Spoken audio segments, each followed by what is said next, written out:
We will call the meeting back to order, and recess is over, and we have a revised agenda. Everything is available on Nellis, and we have about 8 bills, I believe, on the revised agenda,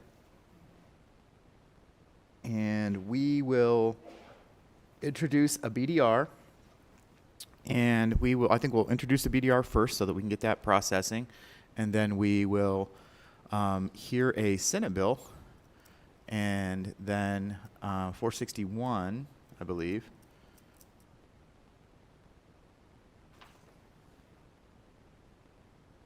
Yep, 461, and then we will work session that, and then we will jump into some assembly bills.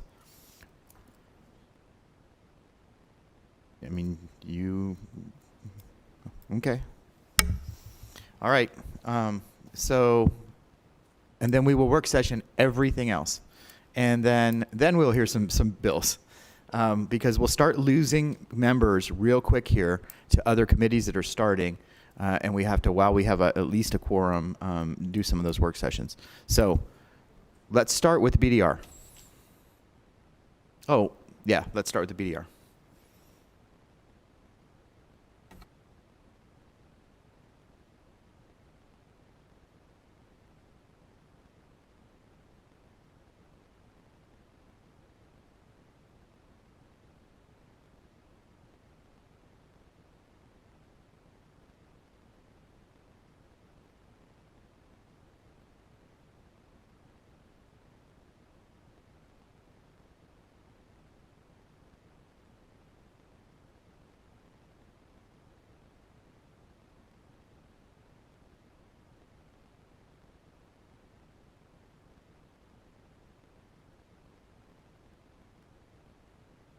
All right, Mr. Thorley, if you want to briefly discuss the BDR, and then actually we'll just members take a look at it, and we'll introduce it briefly, and then we can hear it tomorrow when after we grab it, refer it to the committee.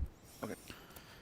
So we can get going as quick as we can. So in front of you is BDR 1181. Makes an appropriation to the Department of Education for transfer to certain charter schools. If you recall from our hearing the other day, there were about, I think 12 charter schools, but 9 that had appropriation. There were, you'll see in the bill, they're actually listed, or in the BDR, they're actually listed out on page 3, 12 charter schools in FY 2022, and 9 charter schools in FY 2023. The 9 is on page 4. These were charter schools that would, under the model, would receive less funding than their hold harmless level. Perfect, thank you. And this came up several times as we were closing K-12, and subcommittee came up several times as we were closing K-12 and full committee, and then we got the data necessary to identify exactly which schools and what amounts, and this BDR will be introduced to try to solve that problem for this biennium.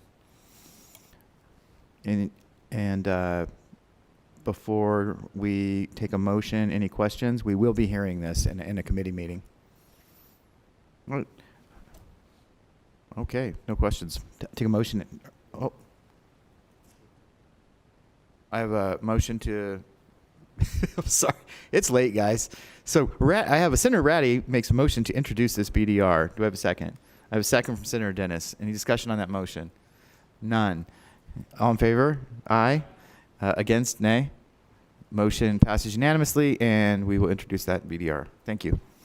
And so that takes us to, sorry for the clunky start there, Senate Bill 461.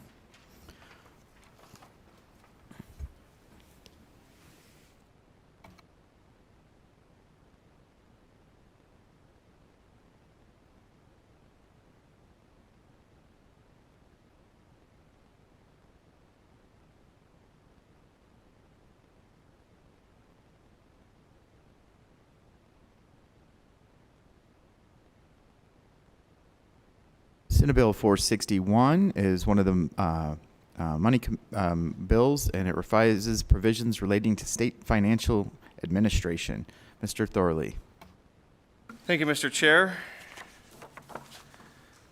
Senate Bill 161 should look familiar to you. I believe it was yesterday. I don't remember. What did I say? I don't. Okay. Senate Bill 461 should look familiar. I believe it was yesterday that I walked the committee through it as a BDR S 1177. There have been some changes, however, from the BDR draft to what has been introduced as Senate Bill 461.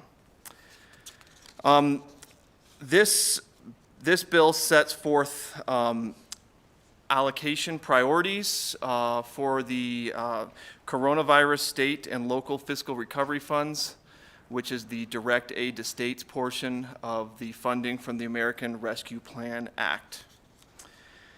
Section 1 of the bill instructs the chief of the governor's finance office, in consultation with the Senate and Assembly fiscal analyst of the LCB Fiscal Analysis Division, to, as soon as possible upon receipt of the coronavirus state and local fiscal recovery funds, and this is the $2.7 billion, to calculate the lost reduction in general revenue pursuant to the formula that is included in the interim final rule issued by the U.S. Treasury Department. And then after that calculation is done, transfer the entire amount of the money that is determined to be lost revenue to the state general fund. That's section 1, subsection 1.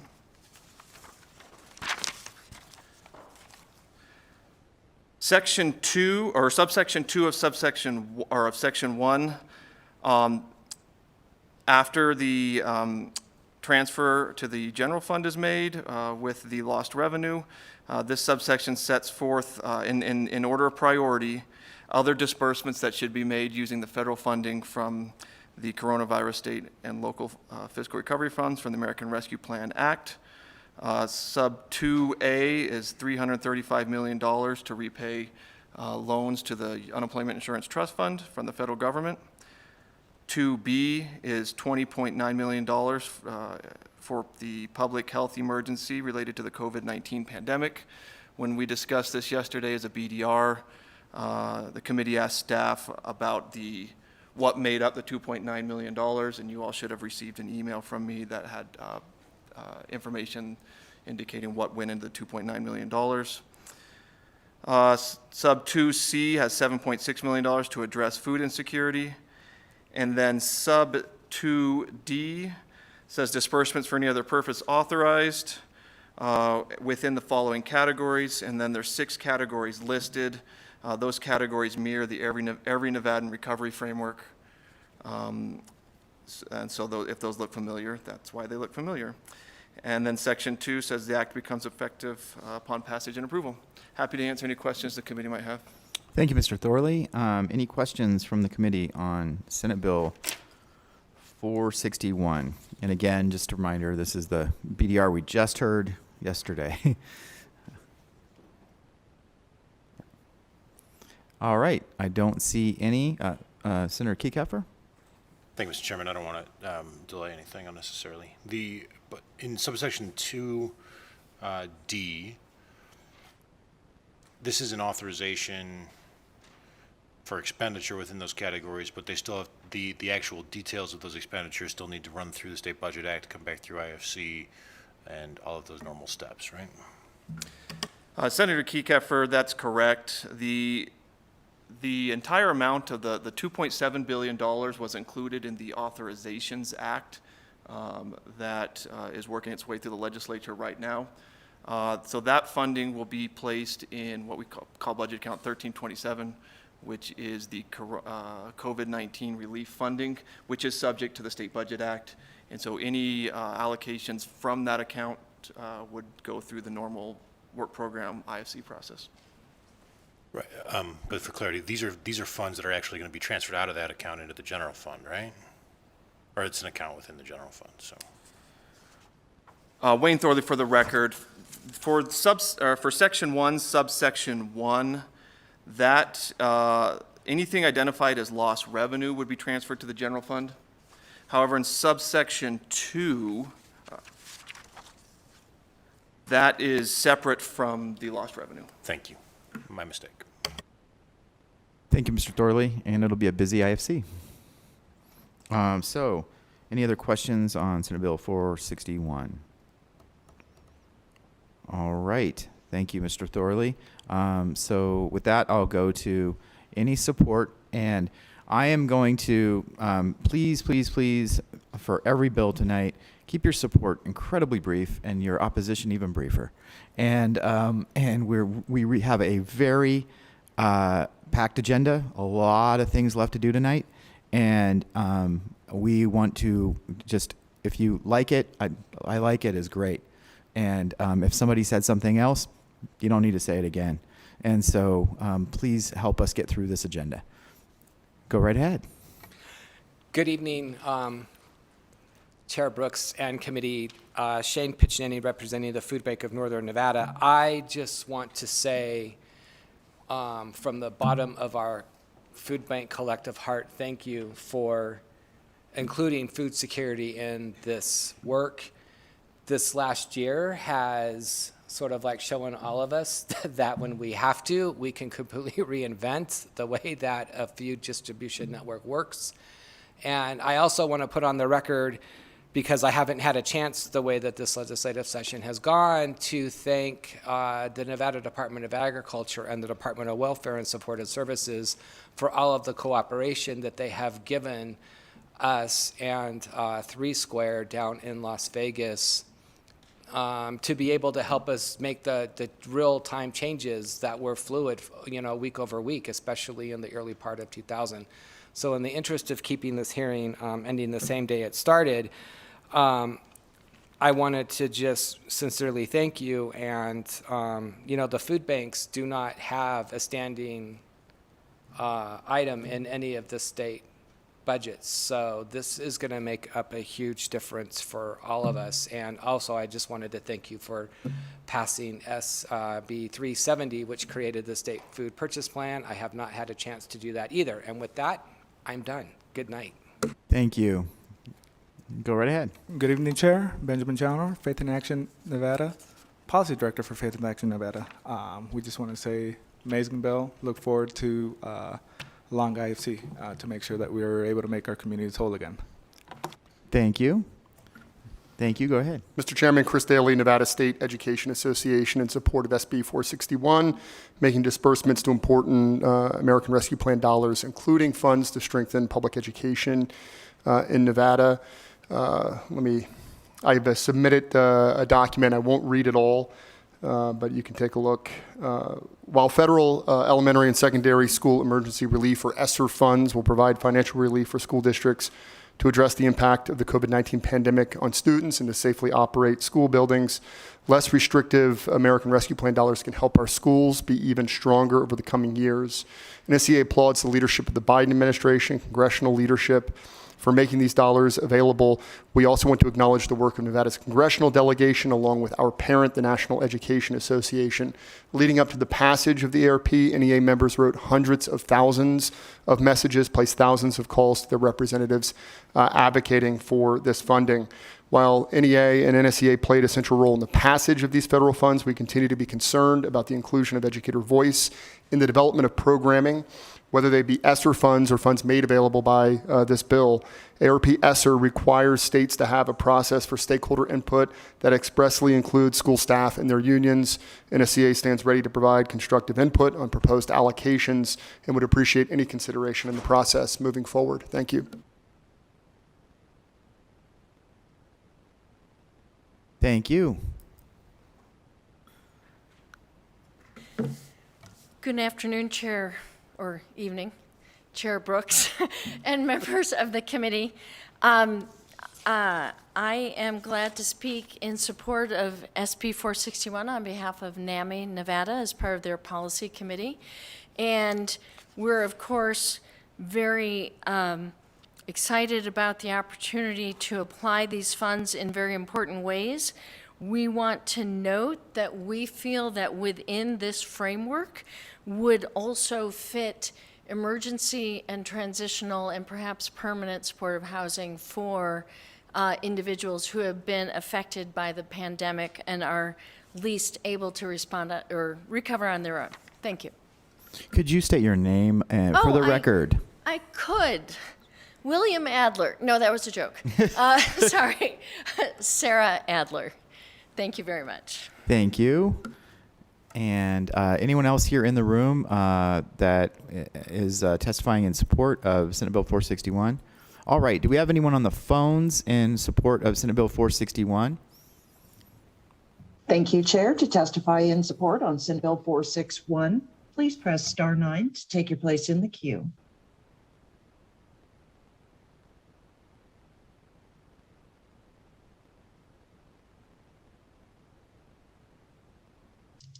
Chair, there are no callers in support at this time. Thank you. Do we have anyone in opposition to Senate Bill 461? I don't see anyone in the room, so could we check the phones for opposition? Thank you, Chair. To testify in opposition on Senate Bill 461, please press star 9 to take your place in the queue.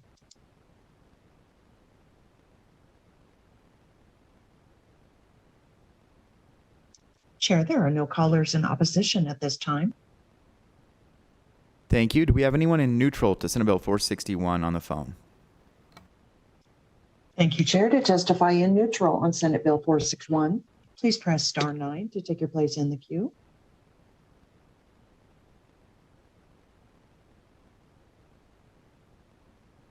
Chair, there are no callers in neutral at this time. Thank you. So with that, we can bring we can close the hearing on Senate Bill 461. And I will roll immediately into a work session on Senate Bill 461.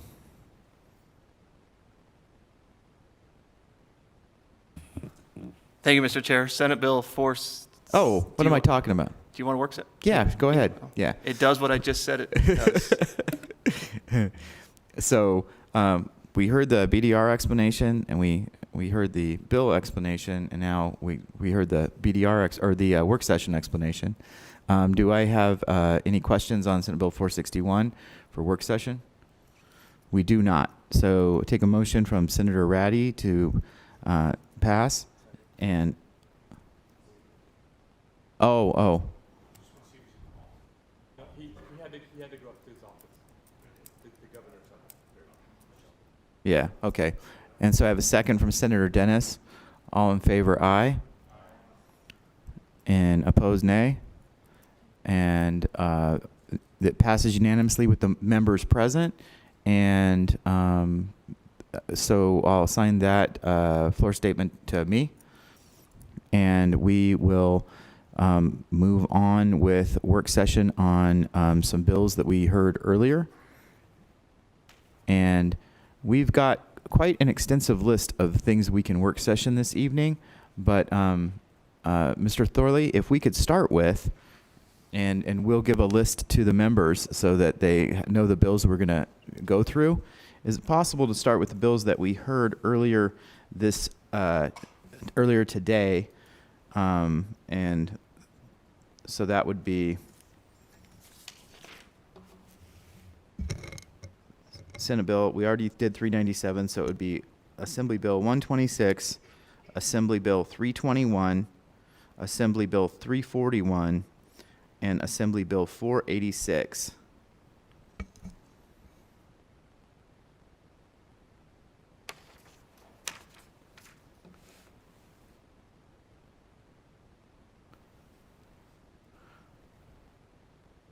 We'll start with that batch, and then we might need to take a very, very short recess, and then we'll add the next batch.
We can get started whenever you're ready, Mr. Thorley.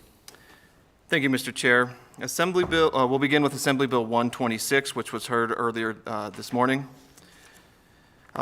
Speaker Frierson presented the bill, which would change the presidential candidate nominating contest from a caucus process to a presidential preference primary, and move the date of the presidential preference primary election to the first in the nation. Speaker Frierson indicated that the bill has no fiscal impact in the 2021-23 biennium, since the next presidential nominating contest would not occur until FY 2024. Deputy Secretary of State for Elections, Mark Voloshin, confirmed that the bill has no fiscal impact for the upcoming biennium, but did indicate there would be a fiscal impact in FY 2024. There were no amendments presented. There was numerous testimony in support of the bill. There was one individual provided testimony in opposition. There was no testimony given in the neutral position. And again, no amendments. So the motion for the committee, if they wish to move forward, would be to do pass as amended. Do pass as amended. Correct. I think Okay. we're on the second reprint of the bill. That's right. That's right. Okay.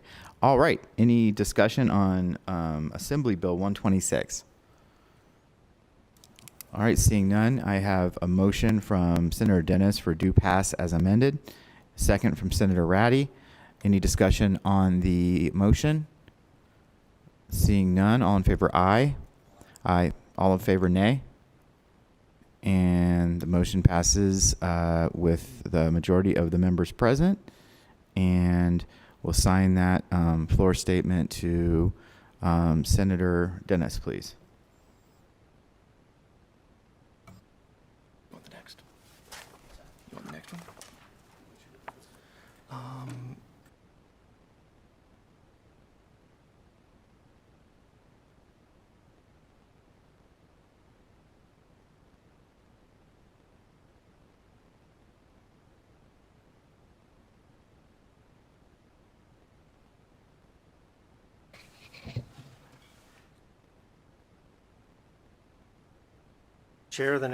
Chair, members of the committee, the next bill to be work sessioned is Assembly Bill 341. This bill was also heard this morning. It was presented by Assemblyman Yeager. Assemblyman Yeager also presented an amendment it was a proposed amendment to Assembly Bill 341 dated May 29th, 2021, distinctive as on his letterhead and the presentation of it. Which he indicated is to be included in the final version. There was, the purpose of the bill is to address issues of public consumption for those who have nowhere to legally consume, and Assemblyman Yeager provided examples of that. There were multiple individuals during the bill hearing who testified in support. There were several individuals who testified in opposition to the bill. There was no testimony in neutral on the bill. With regard to the fiscal note that had been submitted by the Cannabis Compliance Board, the testimony provided by the board was that the fiscal note that they had submitted was based on the assumption that there would be 132 licensees, and that the amendment had reduced it to 40, and so they anticipated that the cost of the fiscal note would be reduced consistent with the reduced number of licensees. Staff would note, and it was also noted in the fiscal note, that the Cannabis Compliance Board's activities are funded through fees paid by the licensees, and so there is no impact to the general fund. The Attorney General the Attorney General's office also had a fiscal note on the bill. Staff would note that consistent with the budget approved by the money committees as well as previously approved by IFC, the Cannabis Compliance Board pays for Attorney General's staff time, dedicated staff time directly. And so any additional cost incurred as a result of if this bill passes, and this standing up of consumption lounges, cannabis consumption lounges would just be an additional direct charge to the Cannabis Compliance Board, and it would not be an impact to the general fund, at least in the immediate. Any additional fees that aren't used are transferred to the state education fund, and so there may be a downstream impact depending upon total cost versus total revenue collected. If the committee wishes to pass this bill, it would be amended and do pass, incorporating the amendment proposed by Assemblyman Yeager this morning. Thank you, Mr. Chair. Thank you, Mr. Hartz. Do we have any questions from the committee on Assembly Bill 241? Nope. 341. Sorry about that. So we have any questions on 341?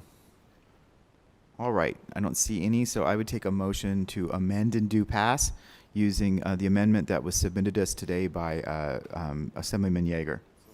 I have a motion from Senator Dennis, a second from Senator Ratty. Any discussion on that motion? All right, seeing none, all in favor, aye. Opposed, nay. And the motion passes unanimously. And we'll assign that floor statement to Senator Ratty, please.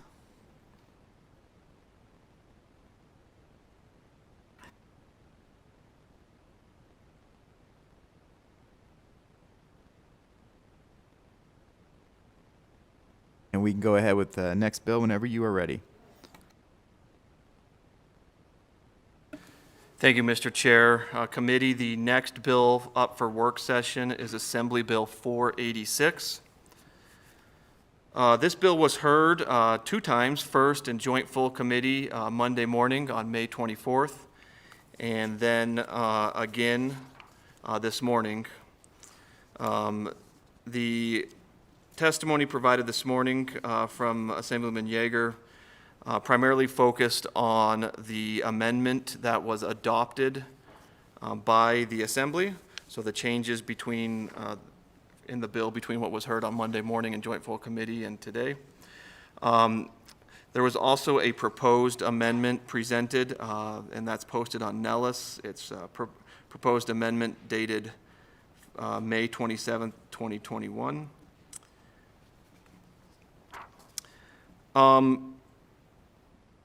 Assemblyman Yeager presented the bill and also the proposed amendment. Assemblyman Yeager testified that there's nothing in the proposed amendment that creates a fiscal impact. He indicated that the amendment allows the agencies that are involved in the eviction mediation program to if the federal funding does not continue after June 5th, 2023, then the program will end. However, if federal funds, or sooner if federal funds run out, however, if federal funds are available to continue to fund the program, beyond that time, that the program will continue to be funded. John McCormick with the Supreme Court's Administrative Office of the Court confirmed in testimony to the committee that the court's fiscal note has been eliminated with the change to the ending date of the program relative to the availability of federal funding. There were numerous individuals that testified in support of the bill. There was no testimony in opposition, no testimony in neutral. Again, there is a proposed amendment dated 5/27/21. So if the committee wishes to move forward with this bill, the motion would be to amend and do pass. Thank you, Mr. Thorley. Any questions on Assembly Bill 486? All right, seeing none, I take a motion to amend and do pass. I have a motion from Senator Dennis. I have a second from Senator Dondero Loop. Any discussion on the motion? All in favor, aye. Opposed, nay. Motion passes unanimously, and we'll sign that floor statement to Senator Ratty. Oh, did you? Oh, okay, sorry. So we have, we have 1 no from Senator Hammond, and the rest are yeses, so it passes with the majority. And I'll sign that floor statement to Senator Ratty. And next bill, when you are ready, Mr. Thorley.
All right, thank you. And thank you for bearing with us and being flexible this evening. We're trying to move things through the process as soon as we can so that they survive. And so I think, and I'm going to take the bill, we're going to start hearing bills again. I'm going to take this out of order. I'm going to take 445 first. And was Assemblywoman Monroe Moreno going to join us, or? Okay, so I won't take that one first. I'll take another one first.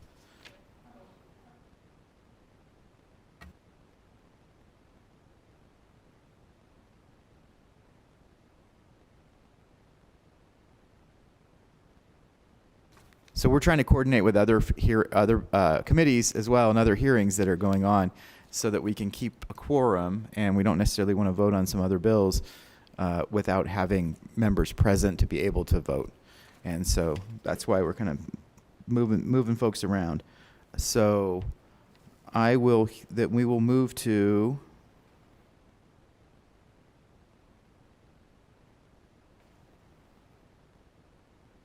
let's go to 376.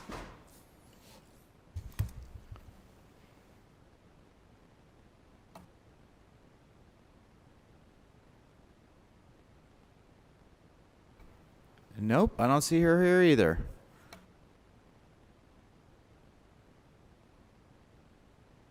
So here's the thing. If y'all want your bills here, you got to be here. That's the thing. Oh, right on. Let's do 2:30. And thank you for being here, Assemblyman. I appreciate that.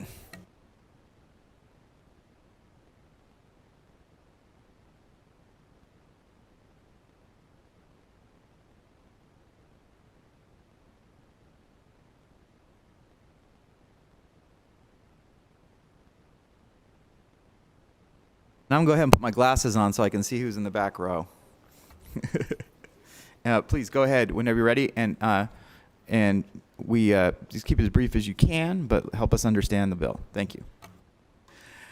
Thank you, Chair Brooks, Vice Chair, and committee members.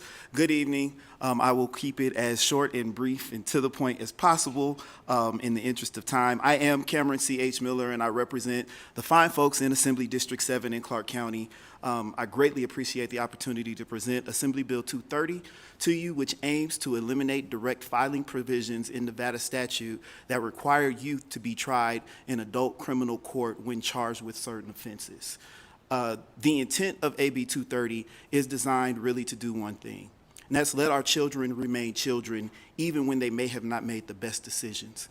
And AB 230 does this by extending the jurisdiction of the juvenile court to cover certain youth who are in these situations and may have are alleged to have committed certain crimes that current law would require them to automatically be certified as adults and transferred to the criminal justice system. The process is called auto certification or direct filing, and AB 230 will give these youth an additional step of due process by requiring a hearing before a juvenile judge who will then be the one to make the decision if the child should be transferred to the adult system.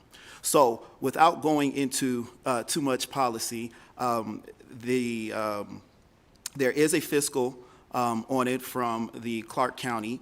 The Department of Corrections actually sees that it would create a savings for them, but Clark County, the only county in the state that is actually doing direct files at the moment, has a $3 million fiscal note. And I just want to, and that's to add one additional high security housing unit, as I understand. And while I agree that their ask is legitimate, I just want to put that in a little bit of perspective for us.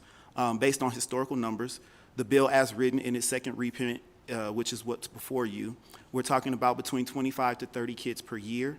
So maybe they would house 2 to 3 additional kids per month. And there are options that don't require housing, like GPS monitor release, which are some things that,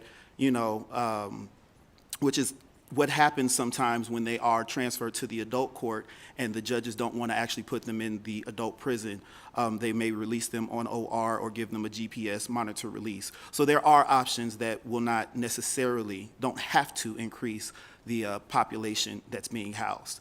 At the end of the day, the bill passed out of our House, the Assembly, unanimously with huge bipartisan support. 30 members of the joint body signed on to the bill. It's good policy, and I would love to have your support. I believe if she was able to make it, we have Bridget Duffy, who would like to just give a couple of brief 2 or 3 lines so that we can keep it moving. I don't know if she made it on the phone or if she's on the Zoom. Let me check and see. Broadcast services, do we have Ms. Duffy on the Zoom? Chair Brooks, this is BPS. Unfortunately, we do not have Ms. Duffy on the Zoom at this time. Okay, let's go ahead and see if she's on the telephone. Thank you, Chair. Ms. Duffy, if you are present, please press star 9 to raise your hand. Thank you, ma'am. Please press star 6 to unmute. And please proceed. Thank you. I'm here. Thank you, Assemblyman Miller. Good evening, Chair Brooks and members of the Senate Finance Committee. I am Bridget Duffy, BRIGID, DUFFY, Chief of the Juvenile Division for the Clark County District Attorney's Office, Juvenile Division. I am mainly here for any questions that you may have, but to put my support on the record, I just feel it's very important that the entire state, anybody who's listening, understands that I am by profession a prosecutor. I am very proud to be a prosecutor, and I went into my profession because I wanted to help my community and keep my community safe, and I take my oath and responsibility seriously. And I believe that keeping our community safe is my number one priority, and AB 230 is an opportunity to improve community safety by allowing those children who commit terrible acts. These are not things like stealing a candy bar or even jiggling a car handle. These are horrible acts of placing a gun into somebody's face, causing lifelong trauma for both the victim and the perpetrator. So there's nothing that is to be taken lightly, but it also offers that juvenile a chance of rehabilitation and services in the juvenile system. And I believe that a treated, rehabilitated child, a child that receives an education, job training, and counseling, and becomes an adult now that can live a good life and not continue to victimize the community.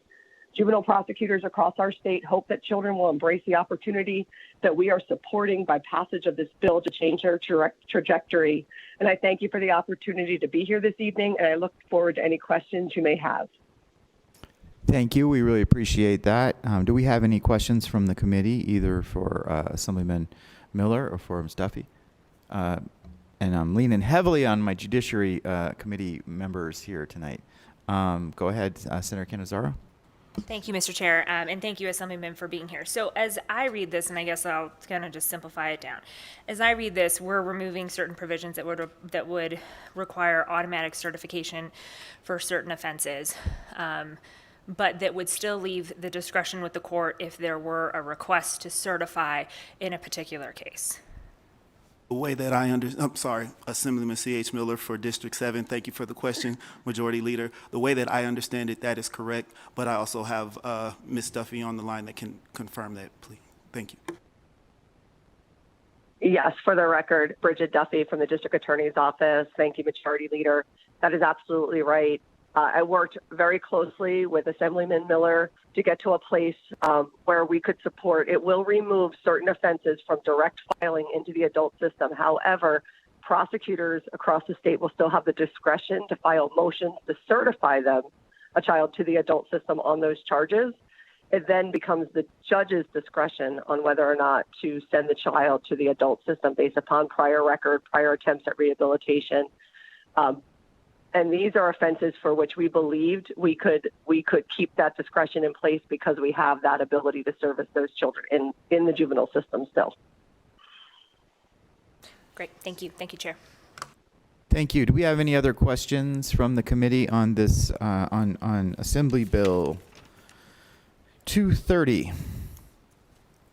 And my questions are regarding the fiscal impact. So, as all the fiscal notes that we see here are as introduced. In front of us, we have the second reprint.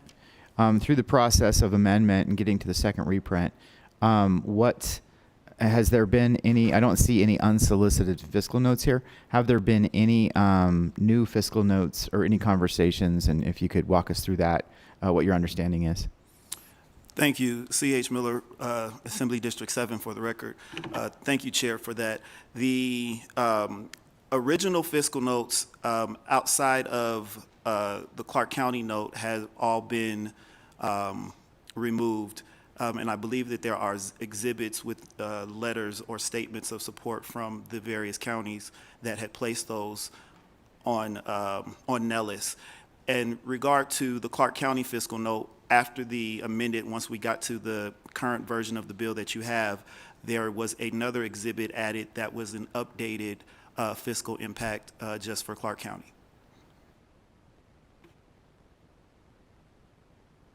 Thank you. And just 1 second, Senator Dondero Loop. Mr. Thorley, Mr. Hartz, do you have any verification of what Assemblyman Miller just said about that? I'm looking and I don't necessarily have that.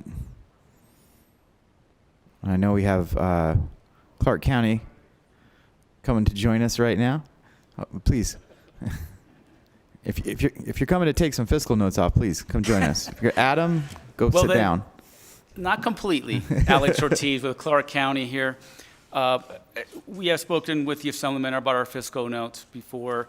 The one that we submitted originally on the bill, which was, I can't seem to find it really quickly here, was about 5.2 million or so. After some discussions with the Assemblyman, though, we did reduce that down to about $3.2 million per year.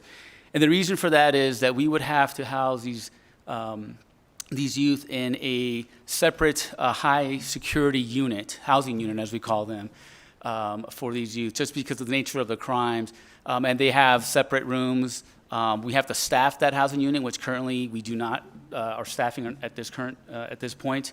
And so that's why we submitted the original fiscal note, and then we have since revised it. We did not resubmit a unsolicited fiscal note with the new amounts, but we can do that if that is something that the committee would like. We will need that just for verification. Okay. All right, thank Alex you. Ortiz, thank you very much, sir. Oh, yep, thank you. Okay. Put your name on the record. Senator Dondero Loop. Thank you, Mr. Chair. That was sort of my question, knowing just enough to be dangerous about the juvenile court system. I wanted to know how this would impact those facilities, because while I don't disagree with the policy of this, we know that when we have, there's a difference between having 100 kids or 125 kids even. And so would we be able to house them, feed them, put them in beds, educate them, because they have school there, all those kinds of things? And would that create that fiscal piece? If they were separated out in a separate, area? Alex Ortiz with Clark County, through you, Chair, to Senator Dondero Loop. The fiscal note the original fiscal note and the revised amount actually does include some of that. There are some expenses for mental health services as well that we provide. There's also food and supplies and nursing as well. So we would house these youth instead of in a congregate area, essentially, where you have they're able to commingle with each other, or not commingle, but be with each other. We have to put them in a separate high security unit where they would be in individual rooms. And so, but with that said, we'd have to we'd have to staff that unit, because it's currently not open. So, and that's why the cost is as high as it is. I mean, we're talking about 25 staff to house one additional 24-room or 24-unit housing unit. And just as a follow-up, just to put the knowledge in my mind, has that facility been updated at all in the last, 15 years? Alex Ortiz with Clark County. I do not know the answer to your question. I would imagine over the past 15 years, we have done some form of retrofit, return improvements in a sense, to bring it to code, whatever those specific needs would be. But I could not tell you exactly to what level that has been done. Thank you very much. You're welcome. Thank you. Do we have any other questions from the committee? All right, I'll go back to the fiscal note conversation and Assemblyman Miller. So you talk about, we got the county here and that particular fiscal note as it was amended. But in the second reprint after the amendments, what other changes are made to the fiscal notes as they've been presented to this bill? C.H. Miller for the record. Let's see, I'm opening them back up here. On the local governments as introduced, the Humboldt County fiscal note has been removed, and I believe that they called in actually to our Ways and Means hearing to state that on the record. And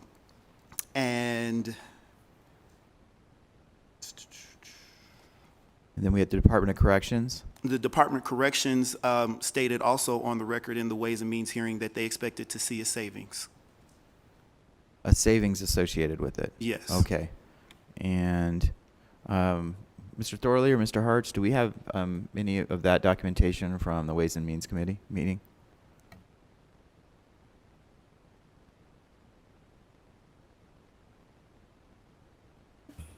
We're looking right now. All right, thank you. Any other questions? All right, thank you. And with that, we can go to support for Senate Bill 230 here in the room. Assembly Bill 230, here in the room.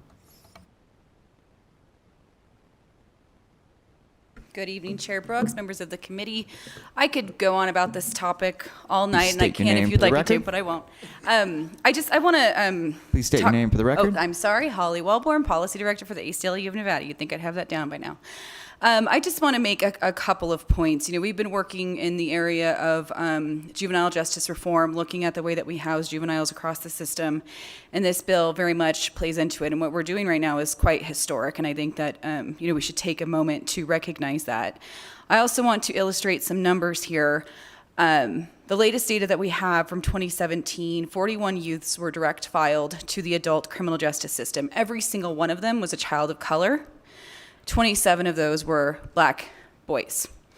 this is a failure. You know, we have very clear case law on that is very clear that children are both psychologically and constitutionally different than adults. The public policy of the state should be to move away from that system, and there are exponential cost savings when we start to retain youth in juvenile institutions, and I could send some data on that for more clarity. Thank you. Thank you, and feel free to submit any data to the committee. And go ahead, please. Greetings. My name is Jagada Chambers. I'm JAGADACHAMBERS. I'm actually the Rights Restoration Coordinator with Silver State Voices and a fellow with the Mass Liberation Project. I'll super duper be brief. Since 2012, there's been 219 direct files. 137 of those have been black kids. 62 have been Latino kids. And over the last close to a decade, I think 17 white youth have been thrust into the adult court system. Secondly, I know there's a catchphrase that's very popular called the school to prison pipeline. Me personally, I feel like this is very instrumental in changing that because it would force our jurisdictions to look at kids as kids. Oftentimes, a 14-year-old will do something heinous, and now he is viewed as an adult, thrust into the criminal court system of adult, and not guided by the guidelines of the juvenile court. Which obviously is a problem. I feel like each child is redeemable with the right time and energy, and once you transfer them to adult court, that eliminates that. Fiscally, which is most important here, I know that Clark County is responsible for Spring Mountain Youth Camp. That camp costs a little over $9 million to run for 100 youth. To me, a lot of those youth are in that place through direct file. Oftentimes, youth might come in contact via a truancy, school fight, possession of pot, and then that second offense will thrust them. So this will just enable us to really view our kids as kids and touch the public safety model. And then finally, I just must salute stakeholder Ms. Bridget Duffy from the DA's office. She was a stakeholder, invested with tears and doing everything. So hopefully this body is able to pass this legislation. Thank you. Thank you. And go ahead, please. Good evening, Chair and members of the committee. For the record, my name is Christine Saunders, and I'm the Policy Director with the Progressive Leadership Alliance of Nevada. I want to echo the previous comments and add our support to the record, as well as support from Kendra Birchie with the Washoe County Public Defender's Office, John Priro with the Clark County Public Defender's Office, and Ben Challenor with Faith in Action Nevada, all who are in conflicting hearings at the moment. Thank you. Thank you. And thank you for carrying the water for your friends. So anyone else here in the room in support of Assembly Bill 230? All right, let's go to the phones in support of Assembly Bill 230, please. Thank you, Chair. To testify in support on Assembly Bill 230, please press *9 to take your place in the queue.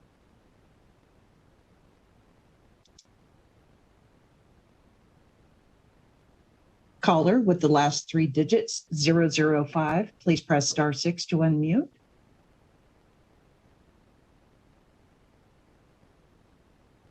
Thank you, caller. Please slowly state and spell your name for the record. You have 2 minutes and may begin. My name is Nicole Williams, WILLIAMS, and I support and agree with everyone who has testified previous to me. Thank you. I like your style. Next caller in support, please. Thank you, Chair.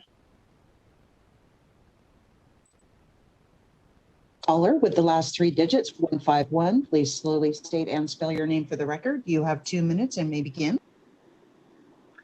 Good evening, Chair. This is Denise Bolaños, and I am calling as a member of Return Strong to show our support for this bill. We agree with everything that has been said about it so far. Thank you. Thank you. And next caller in support, please.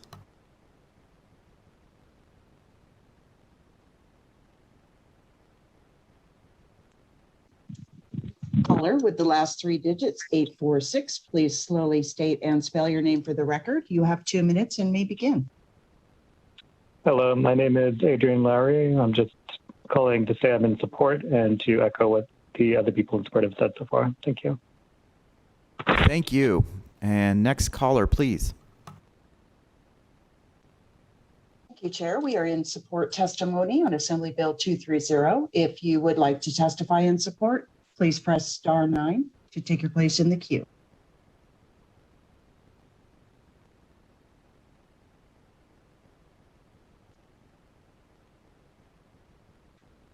Caller with the last 3 digits, 130. Please slowly state and spell your name for the record. You have 2 minutes and may begin. Hello, my name is Jody Hocking, Jodihoccking, and I'm actually in support of AB 230, and I wanted to speak on behalf of many of our incarcerated members. When this bill came up this session, I had surveyed approximately about 500 people who are incarcerated on their experiences with the juvenile justice bills and direct filings, and I didn't have a count ready because I wasn't planning on talking about this tonight, but we received many, many letters, all from people who are either Black or Latino who were direct filed into the system and the impact that has had on them. I just quick want to say there's one person who's currently at Ely who wrote a very heartfelt letter about the impact that had on him. He's getting ready to parole. He's been in since he was 17. He's about to turn 27. And he wrote me a very lengthy letter about the terror that he has about coming back into society because he doesn't know how to function. He's like, I remember how afraid I was to go to adult prison. And I remember it's the same feeling now to come back home.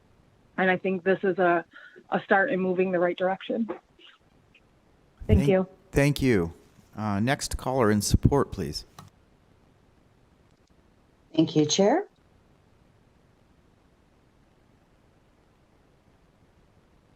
Caller with the last 3 digits, 003. Please slowly state and spell your name for the record. You have 2 minutes and may begin.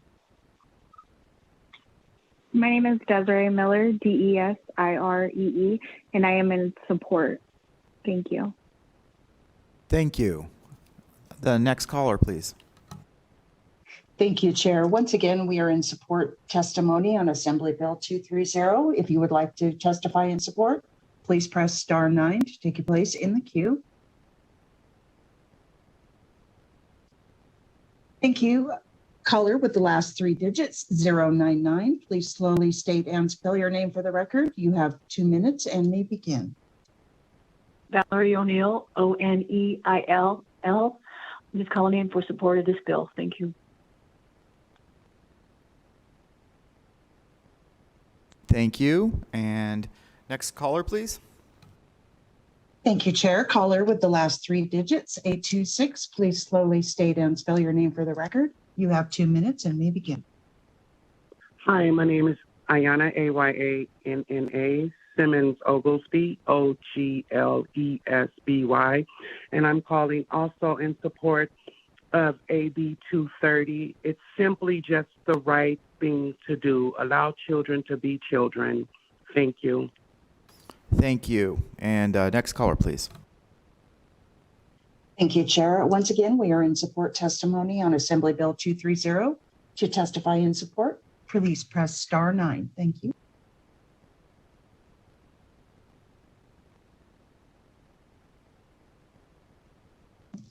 Chair, there are no additional callers in support at this time. Thank you. Do we have anyone in opposition to Assembly Bill 230? Do we have anyone on the phones in opposition to Assembly Bill 230? Thank you, Chair. To testify in opposition on Assembly Bill 230, please press star 9 now to take your place in the queue.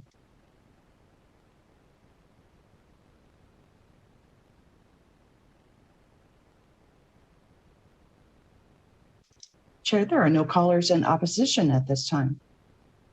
Thank you. Do we have anyone in neutral to Assembly Bill 230? Thank you, Chair. To testify in neutral on Assembly Bill 230, please press star 9 to take your place in the queue.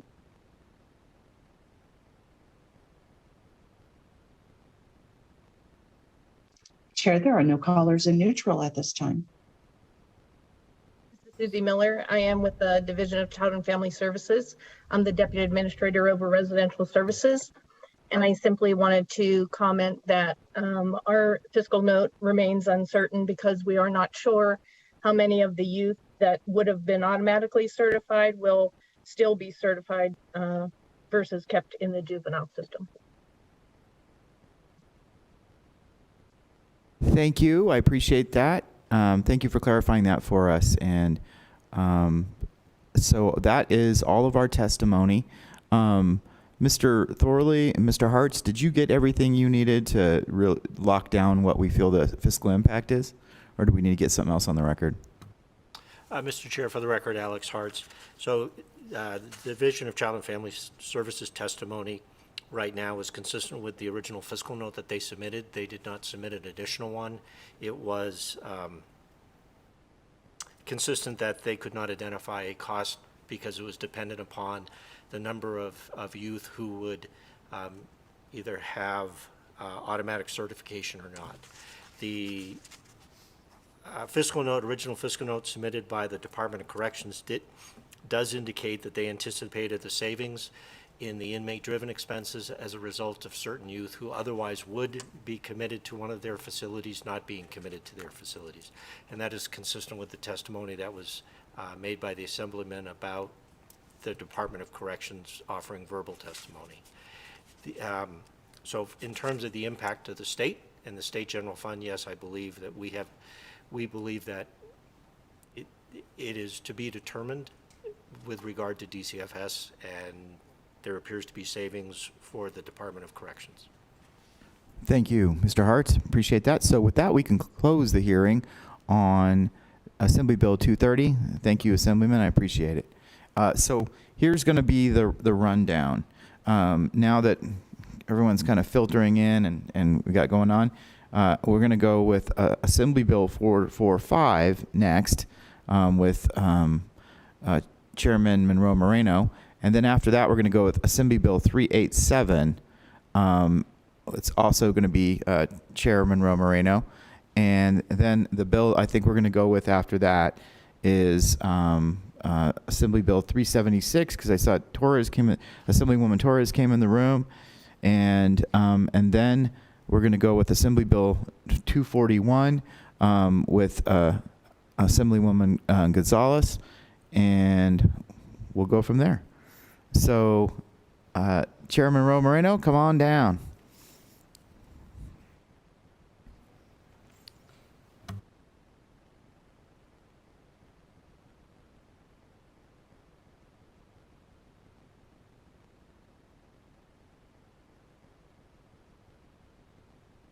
All right, welcome, Chairman Monroe Moreno and Treasurer Conine. And go right ahead. So while this is the Finance Committee and we're very interested in the fiscal impacts or benefits, we have not heard this bill in the Policy Committee here in the Senate. So brief, but very informative and thorough. I'll try to do that. Good evening, Chairman Brooks and members of the Senate Finance Committee. For the record, I am Assemblywoman Danielle Monroe Moreno, and I represent Assembly District 1 in Las Vegas. And I'm here tonight to present to you Assembly Bill 445, which revises the Office of Grant Procurement, Coordination, and Management. I have joining me here Mr. Miles Dixon, who has done a ton of work helping us get to this point, and our treasurer, who we've teamed up for the last 2 sessions on grants legislation. To start, I'm going to provide just a short history of the state of the Grants Office, and then discuss some of the recent trends that brought about the need for this bill. Nevada has long struggled to access federal funding and assistance on a level competitive with other states, meaning we pay more than we get back.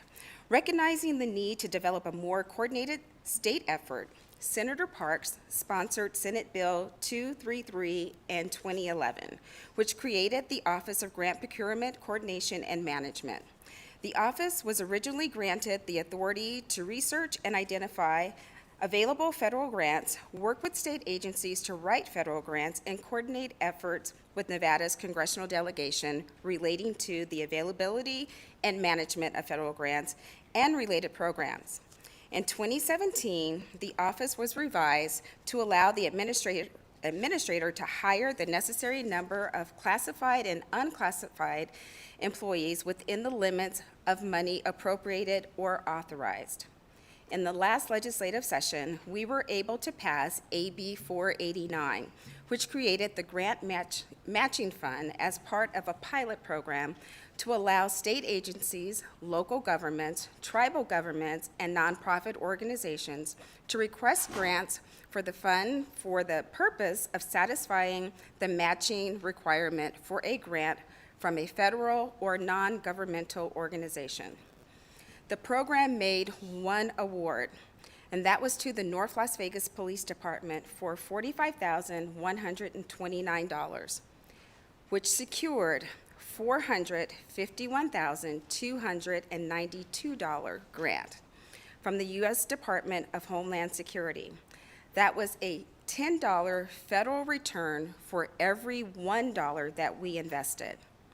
However, due to unforeseen budgetary impacts to the state resulting from the COVID-19 public health crisis, the program stopped accepting applications in April of 2020.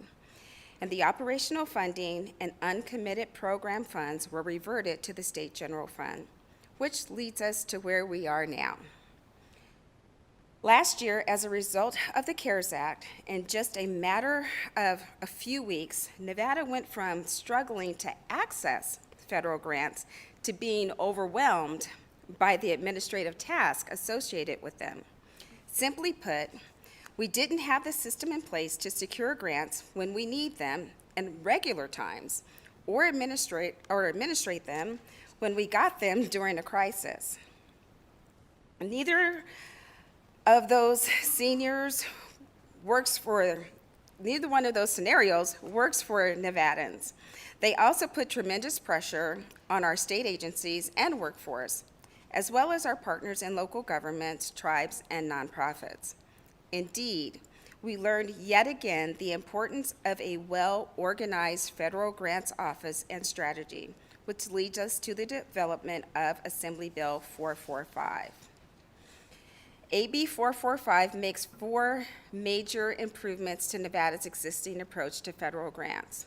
First, it transfers the Office of Grant Procurement, Coordination, and Management from the Department of Administration into the Office of the Governor and renames the office as the Office of Federal Assistance. In this new elevated position, the office can more proactively and collaboratively work with state agencies, local governments, and nonprofits, and members of Nevada's federal delegation to identify and compete for federal grants. Notably, the new office will not take responsibility for existing agencies to write applications and administer grant programs. Instead, this office will help coordinate and supercharge agencies' efforts.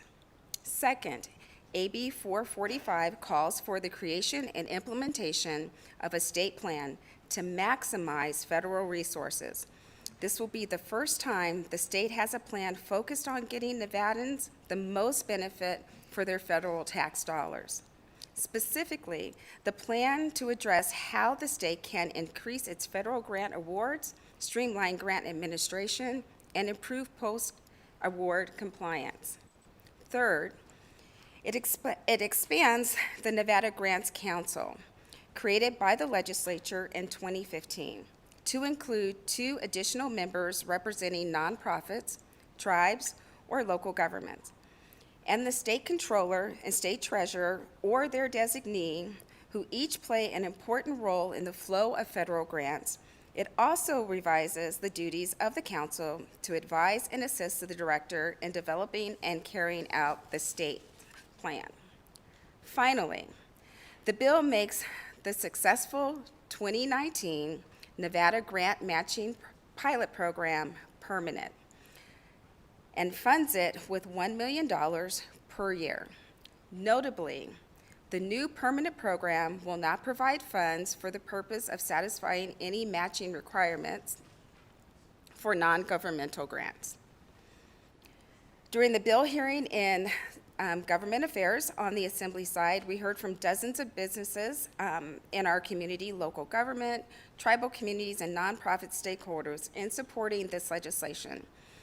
Since that hearing, I've spoken with the Governor's Office of Finance, the Department of Administration, and the Comptroller's Office to understand and clarify their proposed fiscal notes. These improvements require an investment, but I believe case studies from countless states show us that investments in federal grant acquisitions and administrations pays off for many, many times over, and we prove that with our pilot program from last session. Today, I am asking for your support for the state to invest in these proposed improvements so that we can finally get on track to get Nevada their fair share of federal resources.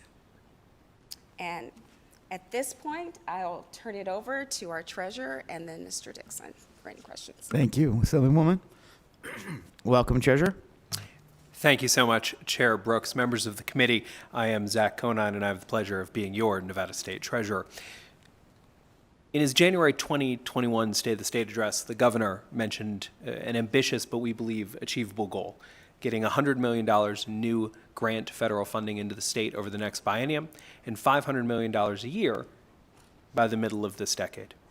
We believe this can be done with an investment. And as the state's chief investment officer, I got to tell you, there's not a lot out there we can invest in that is quite as good as federal grants. Federal grants do two things. They help us provide the services that we need and love to Nevadans. They also provide jobs, jobs, jobs. Because every time that service is provided, every time we help a house get weatherized, every time we build an affordable house, every time we provide food service, every time we provide additional medical care, someone needs to provide that care. And those are good, high-paying jobs for Nevadans. We think that's important. So I just wanted to very briefly put my support and support of the executive branch behind this bill. Thank you so much for having us, and I thank you. I'll turn it over to Miles Dixon. Thank you, Treasurer. Excuse me. Mr. Dixon? Good evening, Mr. Chairman, members of the committee. My name is Miles Dixon. I'm the program director at Nevada Grant Lab. I will keep it super brief for you and just say, to set the context briefly about the importance of federal grants. Every single year, the federal government distributes about $800 billion in grants to state and local governments, tribes, and nonprofits for the purpose of paying for a wide range of project services and programs, whether that's affordable housing, as the treasurer mentioned, or job creation, workforce development, community revitalization, the arts, the environment, et cetera, et cetera. You can't pick an issue that the federal government doesn't invest in. Those dollars, more specifically, actually pay for the creation of personnel, jobs. They buy goods and services. They procure services, so on. So whether they're programming side or construction, these are real dollars that go directly to the bottom line of issues that really matter for all Nevadans. Equally important, federal funds play a critical role in balancing and leveraging local resources, whether that is general fund of the state, local government funds, or philanthropy. So they have a leveraging effect that's really critical. So when they're missing, we miss a lot of other dollars on top of that. Unfortunately, as you all probably know, Nevada has historically underperformed in getting what we think of as its fair share of federal funding. To put a finer point on that fair share, that's the per capita amount of federal grants every Nevadan gets. When we look at it, Nevada underperforms by $800 per person compared to the national average. $800 per person per year underperformance. When we look at the data, just so you know, that's not a guess. The Gwynn Center most recently did a great study, I think just in March. They are the most recent to study this issue. They placed us at 45th in the country in terms of getting of per capita federal funding. They are the most recent to study this, but they are far from the first, whether it's Pew or Brookings at a national level, FFIS, go down the list. Everybody has the same findings. Nevada underperforms. Now, 45th, by the way, is including all categories. If you X out Medicaid, we drop to 50th, so we actually trail the country in federal funding. The anomaly here is that most federal funding is designed to reach opportunity and need, which this state leads the country in often. So we are the anomaly in the sense that we trail in funding, but lead in most need categories. That's not how federal funding is intended to work from the feds, so we're missing the boat at a local level. I just want to wrap up by saying Nevada really has a lot to gain by getting its fair share. The estimates do range upwards of $500 million per year in additional revenue. Of course, that's funding directly for critical needs of Nevadans. It also is funding that provides administrative costs. So embedded within most federal grants is the ability to use 10% of those dollars to actually administer programs. So over time, if we operate federal grants at scale, this actually should be a self-sustaining endeavor. It shouldn't require the kind of initial investment we're talking about now every year. This is about getting up, getting running, and then using federal grants in an effective way to pay for the long-term administration. Finally, while it does not show up on your fiscal notes or your fiscal balance sheet, I do want to note the reality for Nevadans is that they get too low in federal funding, right? They don't get their fair share of federal funding. But as all of us know, no one here got a refund on your federal taxes because you didn't get a federal grant at the rate you should. So Nevada taxpayers essentially pay at a higher rate or enjoy less benefit for every federal tax dollar they send to DC than their peers in virtually every other state in this country. Thank you, Mr. Dixon. Assemblywoman Moreno, any further comments before I go to questions from the committee? Just that we did upload a PowerPoint. I would never bring a PowerPoint into a finance. But however, there's information that was uploaded for you. And with that, we'll stand for questions. I love PowerPoints when I can figure out how to actually make them work on committee meetings. So appreciate that. Before we go to questions from the committee, I just want to verify some stuff with fiscal staff that you said that there were some revised through conversations with agencies, some revised fiscal notes. So is the only fiscal note that you started out with, was that just in the Office of Grant Procurement, or did you have additional fiscal notes that were submitted? Danielle Monroe Moreno for the record. And the Controller's Office, right? The Controller's Office and the Office of Grant Procurement. And all testified in the Assembly Ways and Means. The Controller's Office was not able to adjust their fiscal note. I'm asking the department to do more, and they can't do more with less, so their fiscal notes seemed reasonable. But the Office of Grant Procurement, their fiscal note was adjusted by the amendment that was presented on the Assembly side. However, we have not received that, but they did testify on the record, and I'm not sure if there's anyone on Zoom joining us tonight. First of all, we'll see if we have anyone on Zoom from the Office of Grant Procurement Coordination and Management.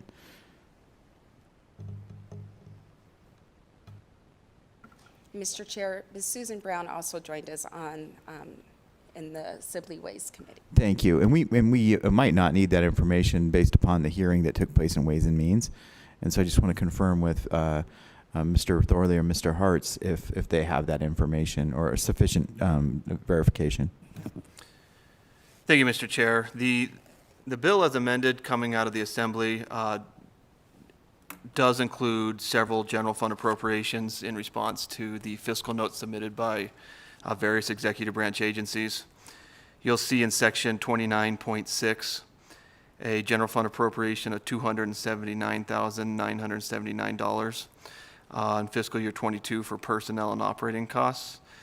And the cost of upgrading the grant management system, that is to the Office of Grant Procurement Coordination and Management within the Department of Administration.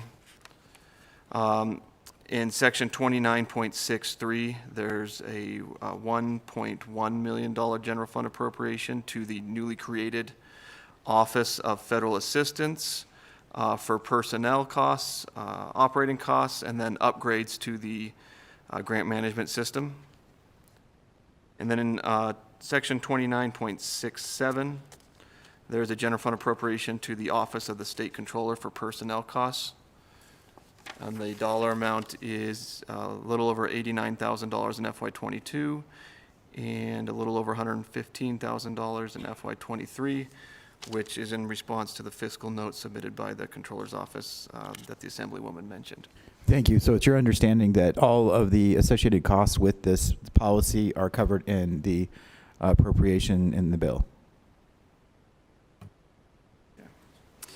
Yes, Mr. Chair. Also, in section 29.7 also is the transfer of $1 million from the abandoned property trust account that the Assemblywoman also mentioned to fund the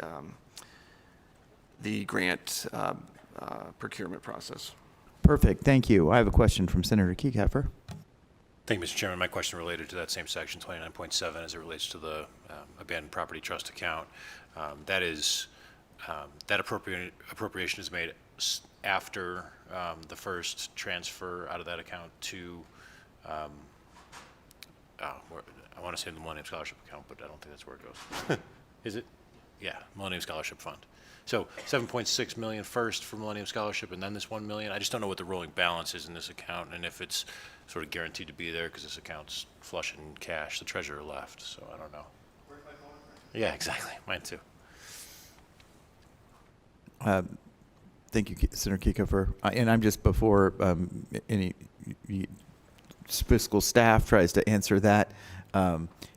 It was in his testimony he was talking about that being seed money basically, and then Assemblywoman Moreno too said that that was the intent, that at that point federal funds would take over. Is that correct, Mr. Dixon? Is that?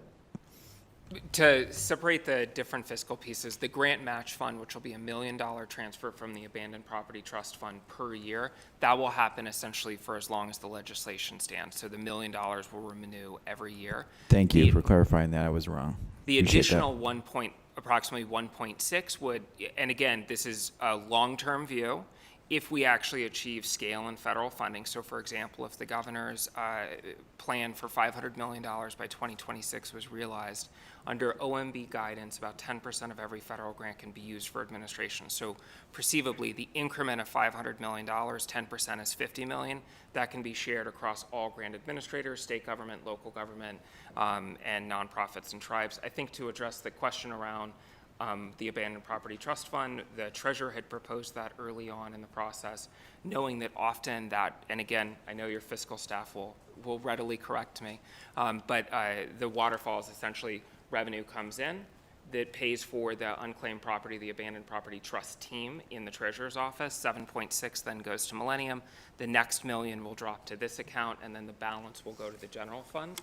And so every single year that revenue comes in, and there's always proceeds that go to the general fund as a result. Thank you. Appreciate that. And I doubt the treasurer would ask to take $1 million bucks out of an account that isn't there. So I appreciate that, and thank you for clarifying that. I was confused on that point, so appreciate the question. Any other questions?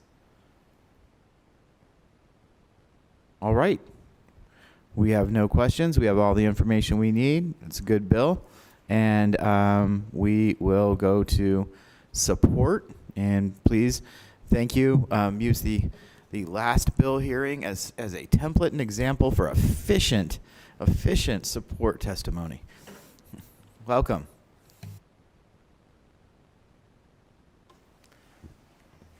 Good evening, Chairman Brooks. Paul Moratkin with the Vegas Chamber. The Chamber is in support of the bill. We appreciate the work that has been done by this bill sponsor. I've actually worked with several of these committee members throughout the years on this through the Senate Nevada Forum. Appreciate those efforts. Again, in support. The State of Las Vegas also asked us to put their support on the record tonight, too. Thank you, Mr. Chairman. Thank you, and we'll note the City of Las Vegas support as well. Mr. Chairman, members of the committee, thank you very much. Mark Fiorentino from the firm Kempfer Kroll. We have a number of clients that have support this bill throughout the whole process. Just very briefly, they include Mr. John Ritter, who is the chair of the Nevada Advisory Council on Federal Assistance. He's actually been the chair since that council has been put together. The Ritter Charitable Trust, the Council for Better Nevada, and Nye County are all clients of our firms who are happy to support this bill. Thank you. Thank you. Appreciate that.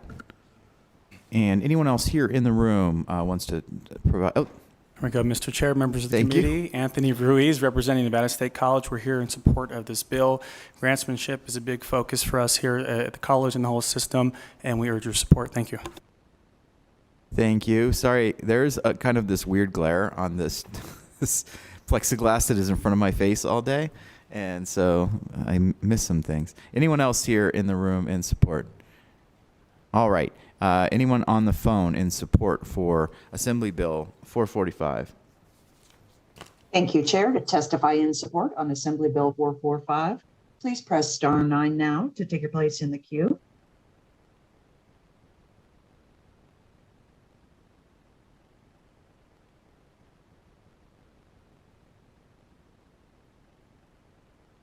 Chair, there are no callers in support at this time. Thank you. Is there anyone in opposition to Assembly Bill 445? I do not see any in the room. Any on the phone?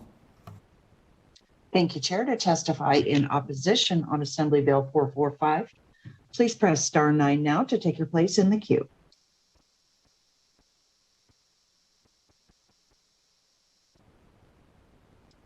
Chair, there are no callers in opposition at this time. All right. Do we have anyone in neutral on Assembly Bill 445 on the phones? Thank you, Chair. To testify in neutral on Assembly Bill 445, please press star 9 now to take your place in the queue.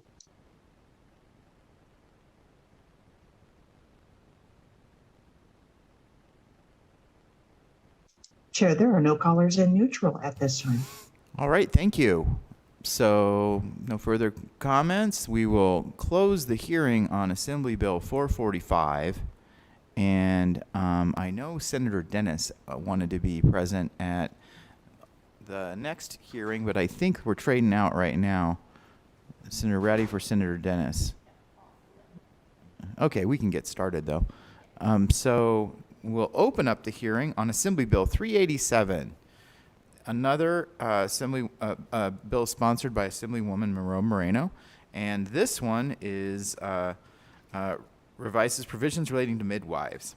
And Assemblywoman, if you want to get started. And I do see that we have Mr. Young on the Zoom, and we also looks like we have your team, who I have met but cannot recall the names. I apologize. On the Zoom as well.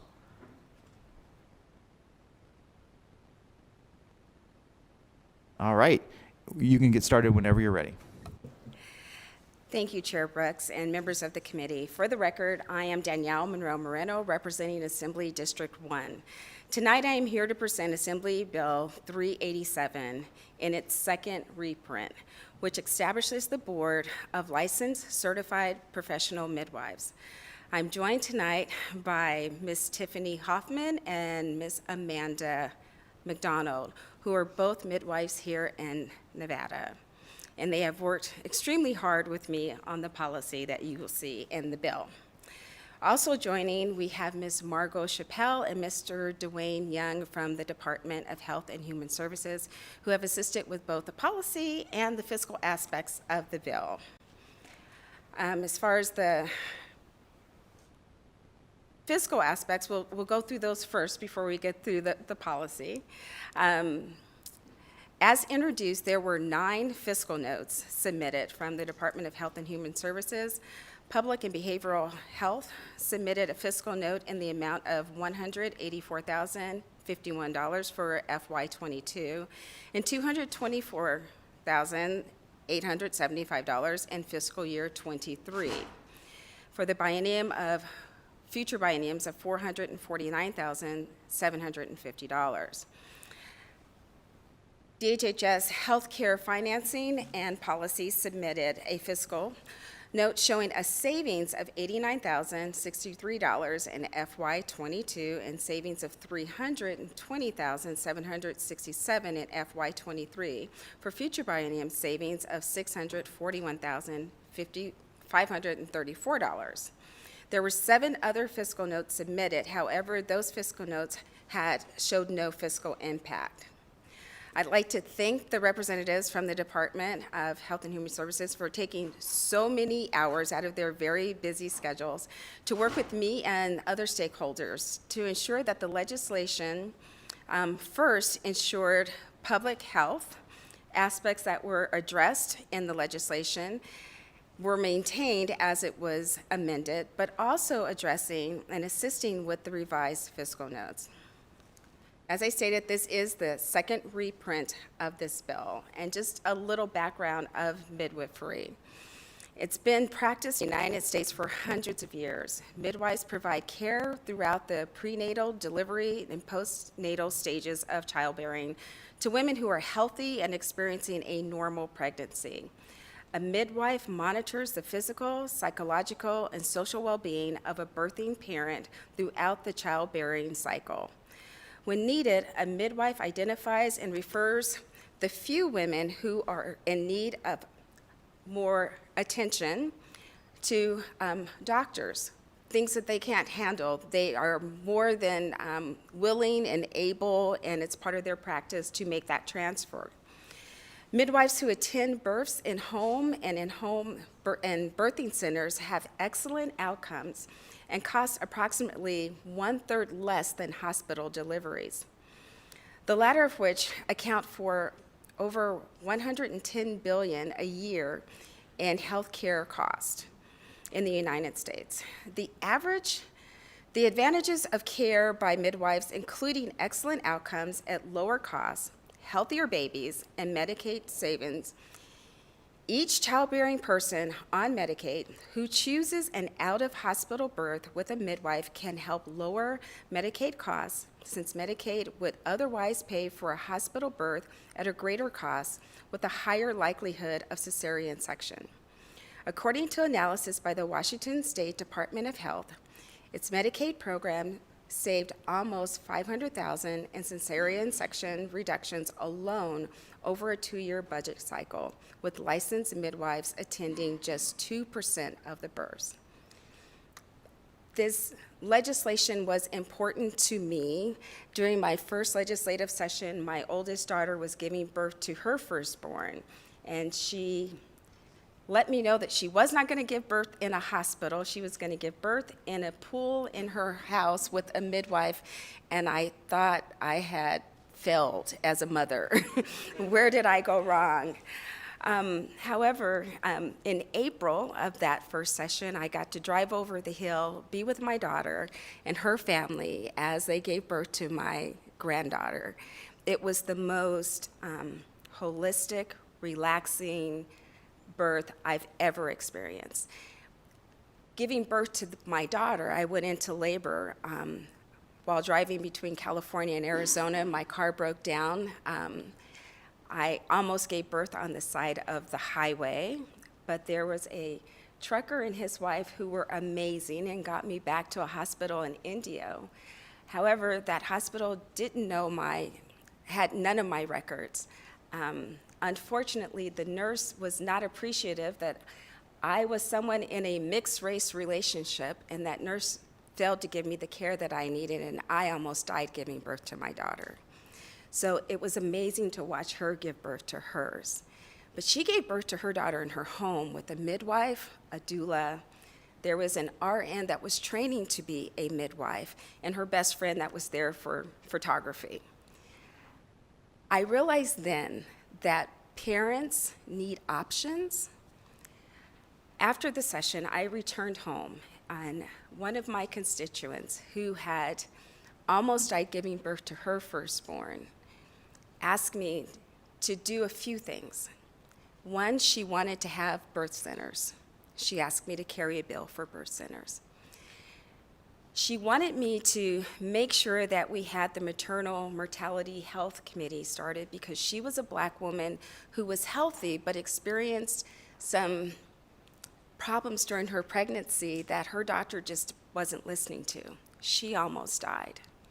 The doctor told her at the end of that pregnancy she was able to give birth to a healthy child, but she couldn't work. Her husband, who was working 2 part-time jobs, couldn't spend the time that he needed with her. She felt they needed options. She asked her doctor to tie her tubes so that she never had to do this again, and he told her that wasn't her choice. She was too young. I realized mothers, fathers, parents need options, but they need healthy options. I also got a call from a constituent who thought she had hired a licensed professional midwife, not knowing that the state of Nevada does not have a licensure for midwives. She had negative outcomes. She lost her twins. So while we were in lockdown, she emailed me and she called me crying because it was the anniversary of the death of her babies. And she begged me to carry this piece of legislation. There have been a ton of emails and phone calls that have not been completely honest about the legislation that was being presented. I understand and I respect the profession, and I made a promise over a year ago in a stakeholder meeting with a large group of midwives that I would not make this licensure mandatory. Because if we're going to have options, there are a number of women who do not want a regulated midwife. They want to have that freedom, and I don't feel I have the right to take that away from them. However, there's mothers and there's families that do want that option, and I feel that they should have that option to have a licensed midwife. That's why I brought this bill. I have joining me today 2 midwives who have worked with me on the legislation. They can answer questions to the policy. I'm not a midwife. I played one night while being with my daughter, but that doesn't qualify me to be a midwife. And for the fiscal aspects of the bill, I do have the 2 professionals from the Department of Health and Human Services. And with that, Mr. Chair, stand for questions. Thank you, Assemblywoman Moreno. Were you going to have anyone else present, or are they just there to answer questions? The midwives may want to make a statement. Again, there was a PowerPoint. I did not bring that, but it was uploaded. So It is in our exhibits, and we do have access to it right here. Before you get into that, there's a conceptual amendment also listed, and could you just walk through that conceptual amendment just real quickly? Yes, Danielle Monroe Moreno for the record. In the reprint, well, actually in the original bill, I received a visit from the representative from the Pharmaceutical Board. They felt that there should be language in this legislation about registering with the Pharmaceutical Board, and I believe their lobbyist is here if you have any questions for him. However, I sent that over to our legal department, and Mr. Eric Robbins in legal felt that there was not a need for that because the midwives will not be prescribing any medication.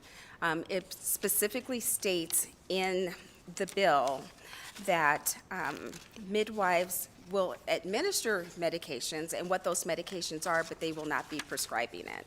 But in reviewing that, he found that there was a conflict between Assembly Bill 287, which was the birthing center bill in its definitions, and Assembly Bill 387. So he offered a conceptual amendment tonight, like just before you guys went into the meeting, just to make that clarification. So that's why there's a. Don't you hate it when people do that to you right before you go into? I want to get it right. I want to get it right, so that's okay. I did that earlier this evening to the chair. So I appreciate that. So actually, we will go to questions, and then maybe we can close with statement from our got to put my glasses on now. From Tiffany and Amanda. And then, so we'll go to questions from the committee. And I appreciate this. I've had the 3 children, all with midwives, all outside of a hospital. And I've watched 2 of my siblings be born to midwives outside of a hospital. One of those siblings actually was born in the car right next to me. And so that experience that you were talking about, we didn't make it there. And so I got to watch my little brother be born right next to me, right there in the back seat of a car. But I appreciate this bill and all that midwives do for the community. So, to the committee, any questions? Senator Cannizzaro? All right, don't get mad at me. It's more of a comment than it is an actual question. First, I just wanted to thank the Assemblywoman, and obviously, having been newly in this position, I think that choices for how it is that you go about this journey are so, so important. And I just thank you so much for sharing your story, for bringing this bill, and for really leading on this topic, because I just think it sometimes can be tough to understand until you're there, but now that I'm kind of on that pathway, I think I'm just that much more appreciative for everything that you are doing, and for all of the, I think, compassion and advocacy that you bring to this. So just wanted to say thanks. Majority Leader, you can say anything you want about having babies. You're sitting over there 11 months pregnant, handling business. Like, say what you will. Senator Dennis? Thank you. And I too appreciate you bringing this site. We actually had our second child with the midwife, and our third child almost on the way to the hospital. He was born 5 minutes after we got there. So I understand that. Can you explain a little bit about how, because you mentioned the process that you heard the midwives that don't want to go through the more processed application process or certification process, I guess. I guess they all kind of, do they all do some kind of certification with a national organization? Or talk a little bit about that, and then talk about what ones that want to versus don't would have to do with the different processes. Perfect. So, Danielle Monroe Moreno, for the record, Senator Dennis, I am not the professional. I am the bill carrier. And I'm going to turn that question over to the professionals. Perfect. Thank you. Absolutely. More than happy. Amanda McDonald, for the record. So when it comes to midwives in Nevada, literally right now, anyone can call themselves a midwife and catch babies out of hospitals. So there is absolutely zero that you have to do. There's no program, there's no standard education, nothing. You can walk out there and be like, hey, I'm a midwife, let me deliver your baby. There are a chunk of us right now in Nevada who are certified professional midwives. CPMs do carry a national certification, but we are not certified or licensed at the state level. So some of us have that national certification. Others are practicing completely not certified, not licensed, have learned through the apprenticeship route, information that's been passed down for generations and generations. And then there's also nurse midwives. They usually work in the hospital, and they have national certification as well as state licensure. So I guess how many midwives do we have in Nevada?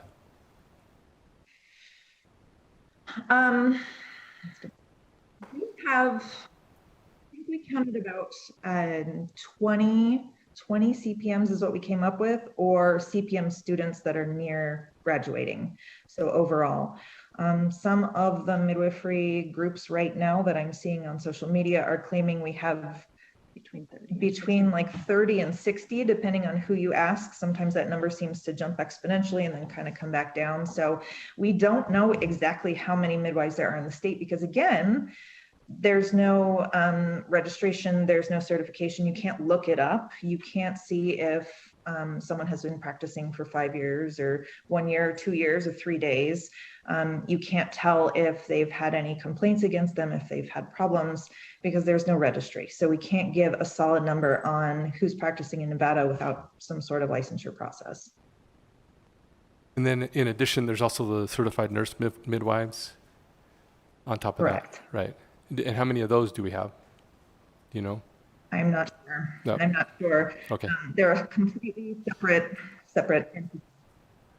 And then, so I guess the other part of this is the fiscal part. So you're creating a board, right? So how does that work when you don't have very many? How is it going to be sustained going into the future? Thank you for the question. That's the work that Tiffany and Amanda have been working really hard with DHHS to come up with some solutions for that were in the amendment, and I believe the representatives from DHHS can answer those questions.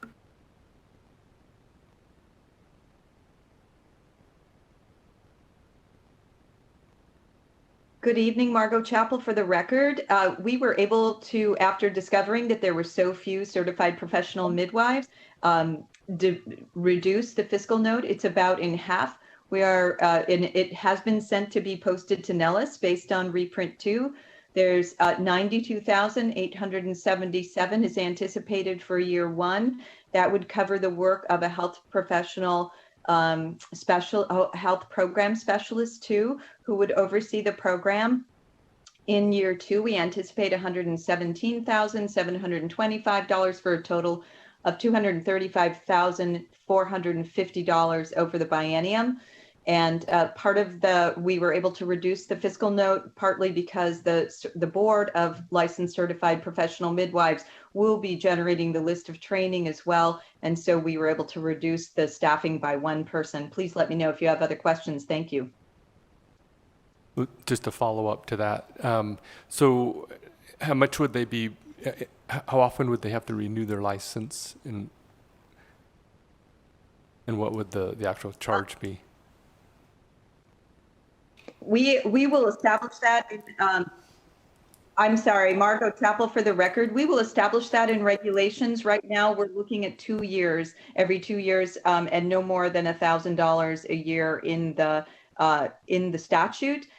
We will do regulation hearings and get that all sorted out during the hearings. And so there may be some funding. However, we had been told that there might be anywhere between just 6 and 12 certified professional midwives who would start out. So that's only $12,000 over the biennium. And so we did not include that because we really don't know the number of licensed professional midwives that we may license. Thank you. And so then the other ones that choose not to do that route wouldn't license. Is that how that works? That's correct. Danielle Monroe Moreno, for the record. Also, the division would be able to accept gifts and donations and could apply for grants. Thank you. Thank you, Mr. Chair. Any other questions for the committee on Assembly Bill 387? All right. Did you want to add anything, Assemblywoman, and or any statements from your team or from Mr. Young? We good? Mr. Young could speak to the savings for the state. That would be great. I would appreciate that. Good evening, Chair Brooks and committee. Dwayne Young, Deputy Administrator for the Division of Healthcare Financing and Policy, for the record. I just wanted to establish that there is a system cost in 3158 that on the Assembly side, we have received back language to utilize the savings to pay back our enhancement hours to transfer those later through the biennium. But we estimate a savings of about 89,000 in the first year of the biennium and 320,000 in the biennium. And this is solely achieved by the fact that we estimated that all of these births would happen in a birthing center. We know that most of them will happen at home. So the savings could be greater for those births that happen at home. And because the rate will be comparable, as the language in the bill says, but will not be as high as a physician, and therefore, and not paying the hospital rate, it achieves savings by every birth that is delivered by a midwife in the state, just for those reasons alone. You've heard me speak on other bills, such as doulas of other births. We didn't even look into those savings of NICU, of comfortable births of choice, of women being supported in their choice of how they'll give birth. Some of those other savings that we put on other bills, we didn't even put on these bills. This is purely from the differentiation in rates. Happy to take any questions. Thank you. Any questions? All right. Thank you. Appreciate it, Assemblywoman. And we can now then go to support. And well, before we do that, do we, Mr. Thorley, Mr. Hartz, do you feel like you got the information necessary on the fiscal impacts and savings sufficiently put on the record? Mr. Chair, Alex Hartz, based upon the original fiscal notes submitted, it appears that the Division of Healthcare Financing Policies has not changed. For the Division of Public and Behavioral Health, which will incur the administrative costs, it appears, as was testimony provided, that it's been reduced in half. With a new fiscal note submitted to Nellis, so staff will have to review that, check to see if it's posted. The larger concern, as you heard in the testimony, is that there is a low of, if the fee is set at $1,000, there is a low of $6,000 in revenue collected, expected to be collected with perhaps a maximum of $20,000, whereas DPBH just indicated that their cost in the first year would be nearly $93,000. the testimony also indicated that there is language that allows the division to accept gifts, grants, and donations. Well, all right, thank you. Excuse me. Thank you. So with that, we'll go to support for Assembly Bill 387. Can we check the phones? Thank you, Chair. To testify in support on Assembly Bill 387, please press *9 to take your place in the queue.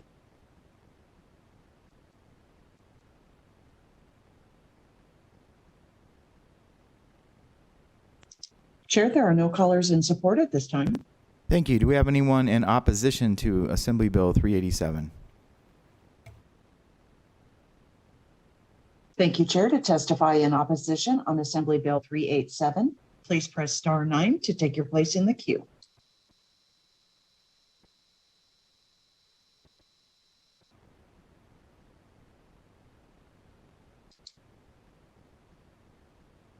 Caller with the last 3 digits, 402, please press *6 to unmute.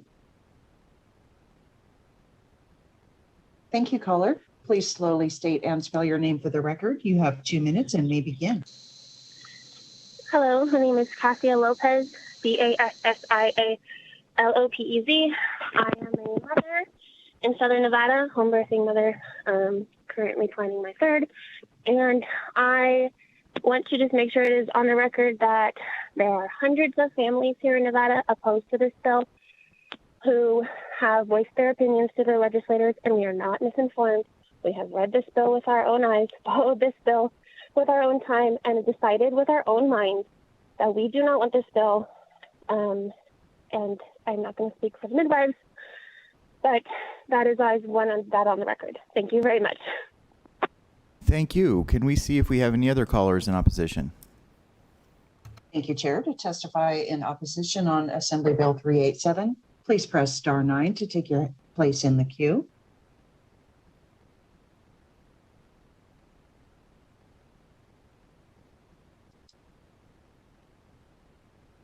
Caller with the last 3 digits, 676, please press *6 to unmute.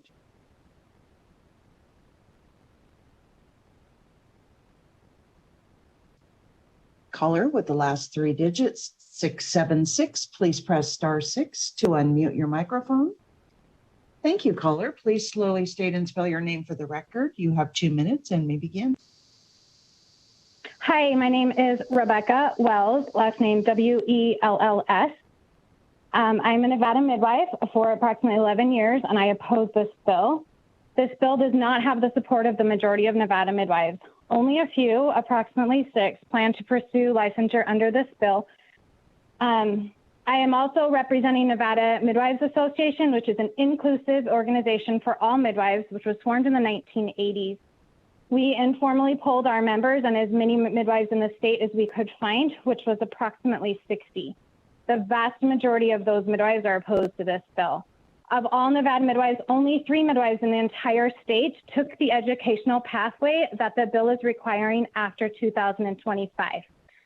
This will reduce the number of midwives that can license in the state in the future and will disproportionately affect rural and minority midwife prospects.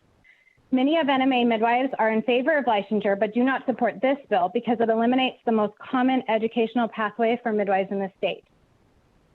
In addition, the fiscal notes for this bill indicate a savings for the state due to an estimated 4% of Medicaid births to happen out of hospital. There's questionable justification for this number. There is no place in the U.S. where that many births take place as planned out of hospital births. The average is only 1 to 2% of all births. In addition, Medicaid births are on average slightly higher risk and would not lead to an increase in percentage happening outside of the hospital.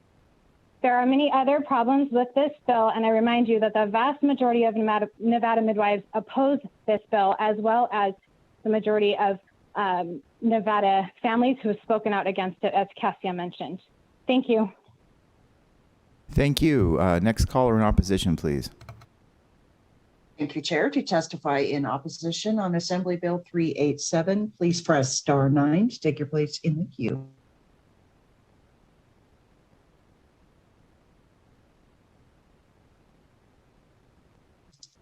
Chair, there are no additional callers in opposition at this time. Thank you. Do we have anyone in neutral on Assembly Bill 386? 376. 387. Man, I got so many numbers going. Thank you. 387. Mr. Chairman, members of the committee, Mark Fiorentino from Kempfer Kroll. We represent the State Pharmacy Board. I wanted to thank the chair for listening to and considering the proposed amendment. We wanted to just be clear. We were trying to be helpful here.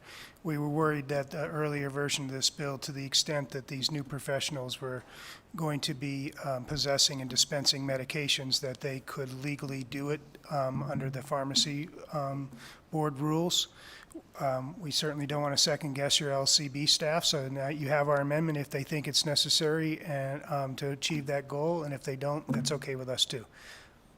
Be happy to answer any questions that you have, if I can. Thank you. Any questions on that amendment?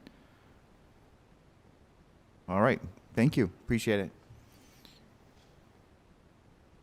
All right. Anyone here in neutral? Anyone on the phones in neutral?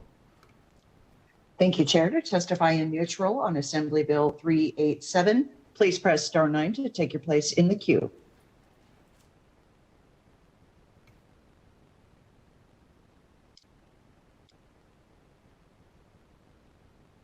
Caller with the last 3 digits, 791, please press star 6 to unmute.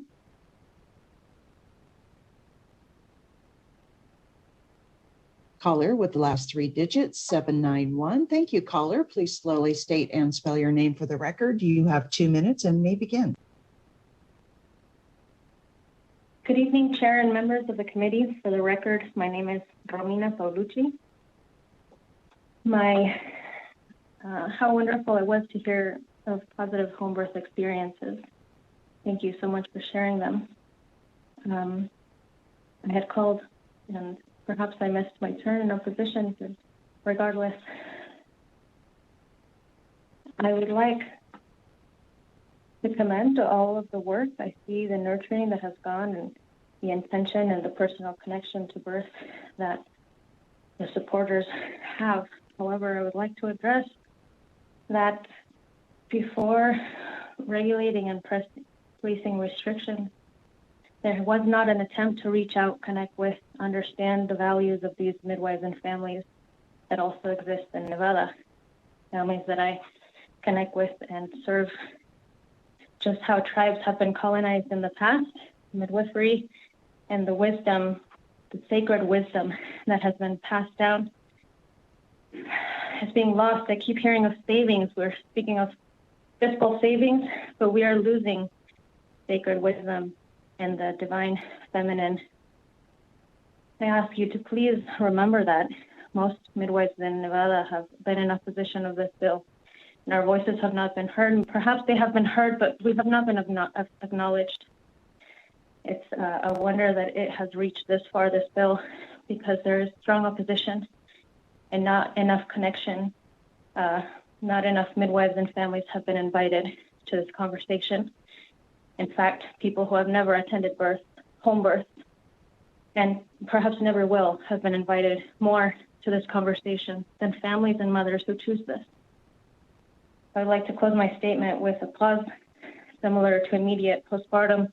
When an intervened, as I have witnessed many times, when a mother having labored intensely sits in the glory and power of the work she, her body and baby have done. Let's pause and acknowledge that, yes, the intention may have been honorable, and perhaps this bill may have been welcomed in different terms, but let's also acknowledge that with the birth of this bill, there would be a death of what has been for so long. Please, let's hold this pause. I thank you for your time and for allowing me to speak today. Good evening to you all. Thank you. And let's make sure we note that in opposition. And do we have any callers on the line in neutral? Thank you, Chair. To testify in neutral on Assembly Bill 387, please press star 9 to take your place in the queue.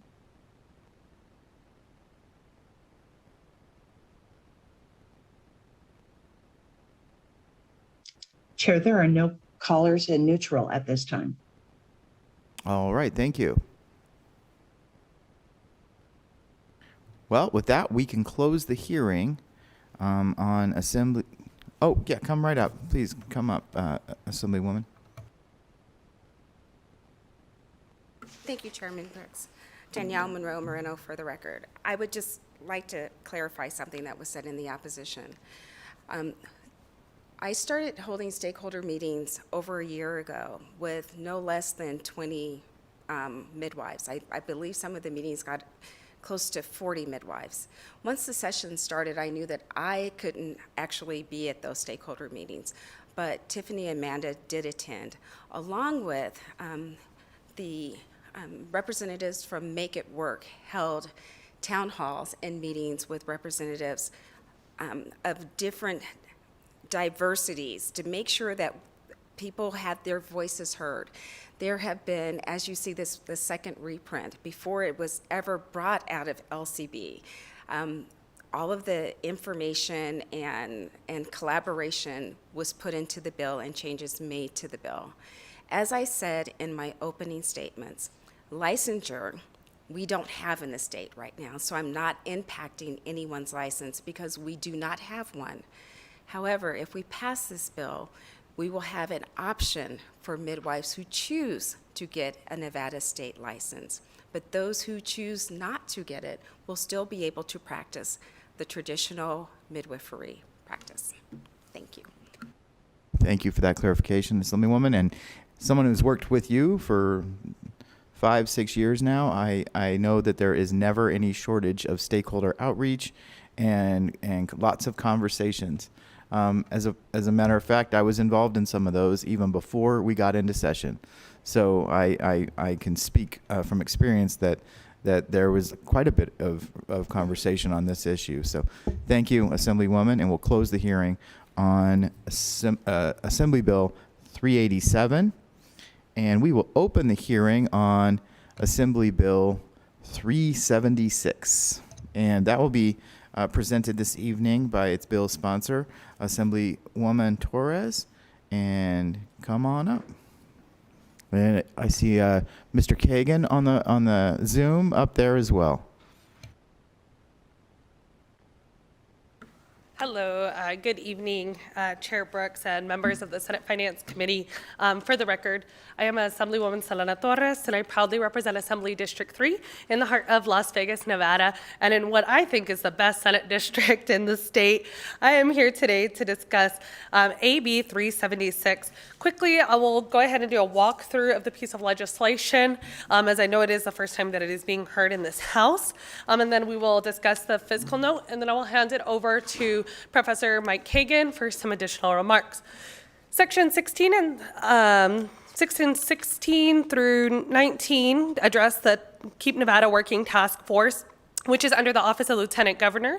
The task force intent is to discuss and develop strategies with private sector businesses, labor organizations, and immigrant advocacy groups to support the future industries of the state and understand the economic role and evaluate the economic impact of immigrants in our state and policies that might be barriers to economic opportunity and success for immigrants in our state. Additionally, it supports the efforts of business leadership, civic groups, government, and immigrant advocacy groups to provide predictability and stability to the workforce in the state. Here in Nevada, we have over 20% of our state are immigrants, and immigrants play a vital role in our economy and in our communities, and it's essential that we have policies and regulations that empower them to empower them as stakeholders within our community.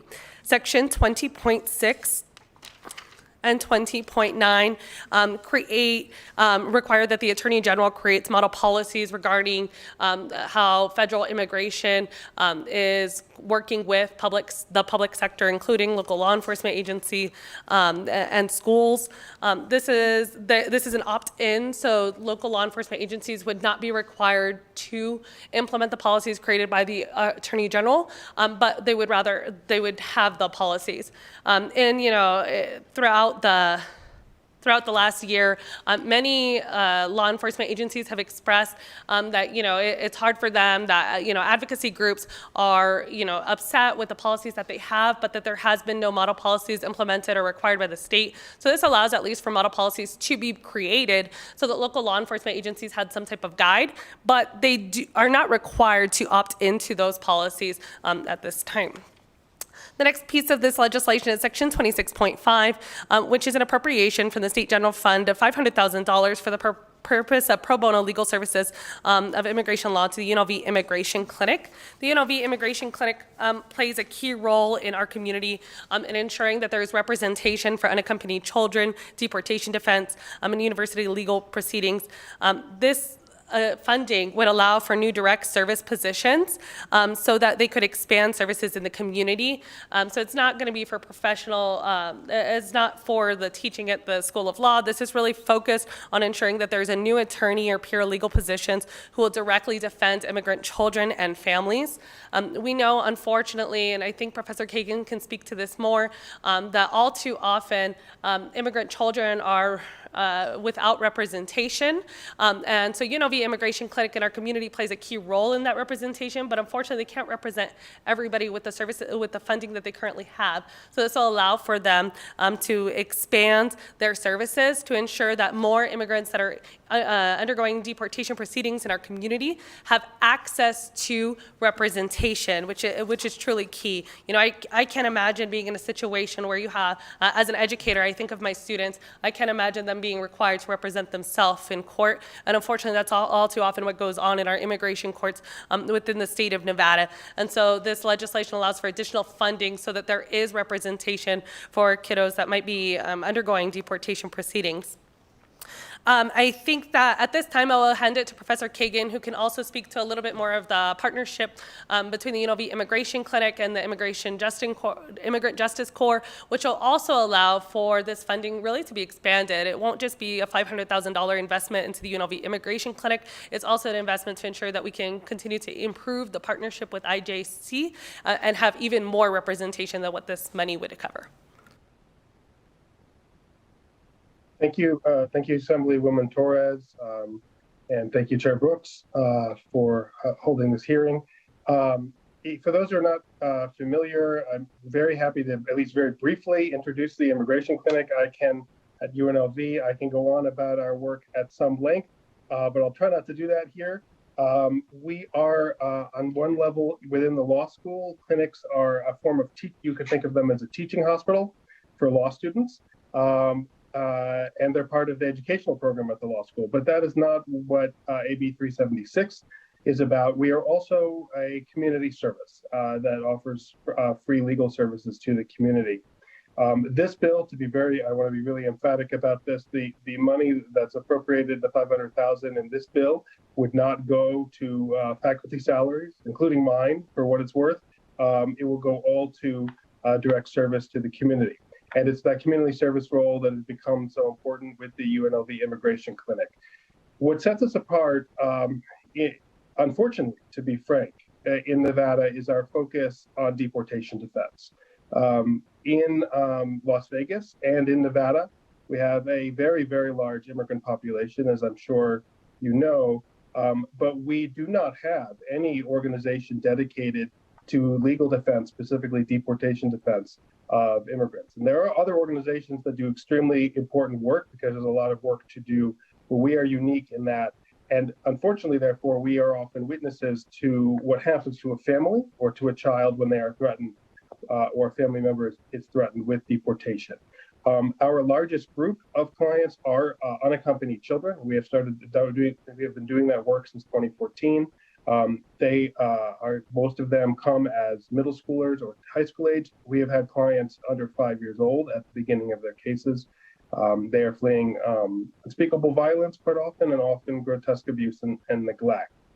We also represent detained adults, and we have had this past year, thanks to our partnership with Immigrant Justice Corps, the first lawyer in the state of Nevada to work full-time defending people in immigration detention pro bono. And just to be clear, that's the first lawyer doing that in the state of Nevada. in many other states and cities of our size, there would be multiple lawyers doing that work, and we have had one. The number you should keep in mind as you think about the impact of this on our state is 4 out of 5. Going back to 2001, people in deportation proceedings at the Las Vegas Immigration Court, if they had a lawyer, managed to avoid an order of deportation 4 times out of 5. But when they did not have a lawyer, that number's flipped. 4 times out of 5, they were ordered deported. What that should indicate is that people in our community are being ordered deported who don't need to be. When we are successful in a case legally, we're able to get people legal authorization to work. And if they prevail in their case, then they will usually be legally present in the United States. But without legal representation, most people are lost. Even most attorneys I meet are very overwhelmed by the complexity of immigration law. When people are deported, the cost to the state are immense. And I think as we look at an appropriation, that's important to remember. First of all, as I mentioned, we're representing unaccompanied kids. Their welfare is a state responsibility. Hopefully the welfare of a child does not require a fiscal connotation. With the adults we represent, there are some concrete costs that we should be aware of. If a parent, if it's taken away, you have a family that may be financially independent suddenly becoming dependent. You have a risk that children will have to be placed into foster care. You have increased needs in the school system, and so on and so forth. Everything that comes essentially from ripping a parent or a breadwinner away from a family. Now, the funding here will not meet every need in the state, not even close to that. But I think it will be a transformative foundation for something bigger that we can build to fill a gap that exists in our community right now. With the $500,000 appropriation over 2 years, we would open a new community advocacy office that would be more accessible to the community and hire 2 new staff positions to deliver direct services. But we would turn those into more. Because Immigrant Justice Corps works like Teach for America, essentially, for immigration lawyers. And so the first thing that I will do is ask them if they can send us additional fellows now that we are able to hire more staff to host and supervise them. So we can turn a $500,000 state investment into more like $900,000 in value. And that is really, I hope, only the beginning of what we can build for the community and for our neighbors. And I think that's where I want to end what I would like to close with as a matter of values for the state of Nevada. This is really about being a neighbor, and it's about making sure that everyone in our state is treated fairly. And it's making sure that when families in our community are threatened, that they don't stand alone. And that is fundamentally what providing legal defense does. I'm happy to answer questions about the technicalities of how this works, and I do appreciate your listening to me tonight. Believe me, I can go on longer about the work that we do and the clients that we see. Thank you. Thank you, and I have heard you go on longer, Mr. Kagan. I appreciate that. But I got everything I needed to hear. So.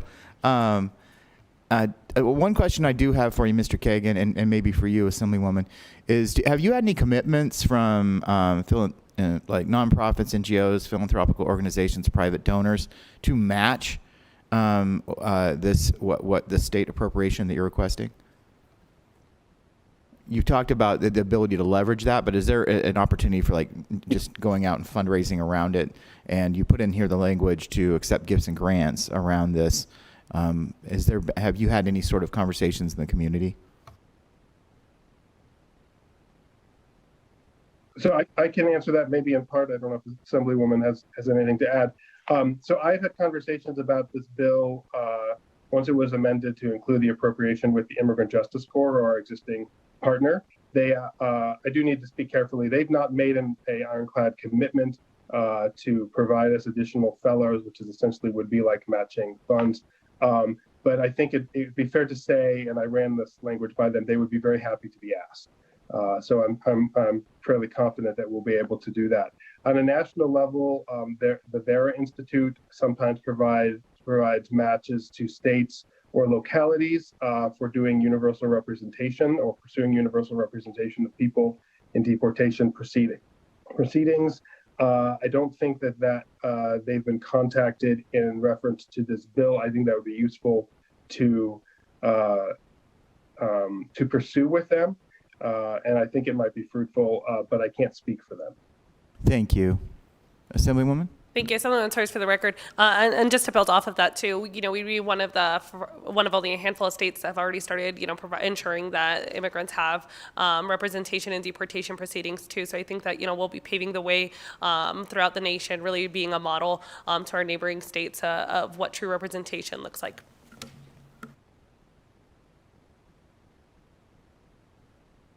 Thank you. Good evening. Good evening, Mr. Chairman. For the record, Sabra Newby, representing University of Nevada, Las Vegas.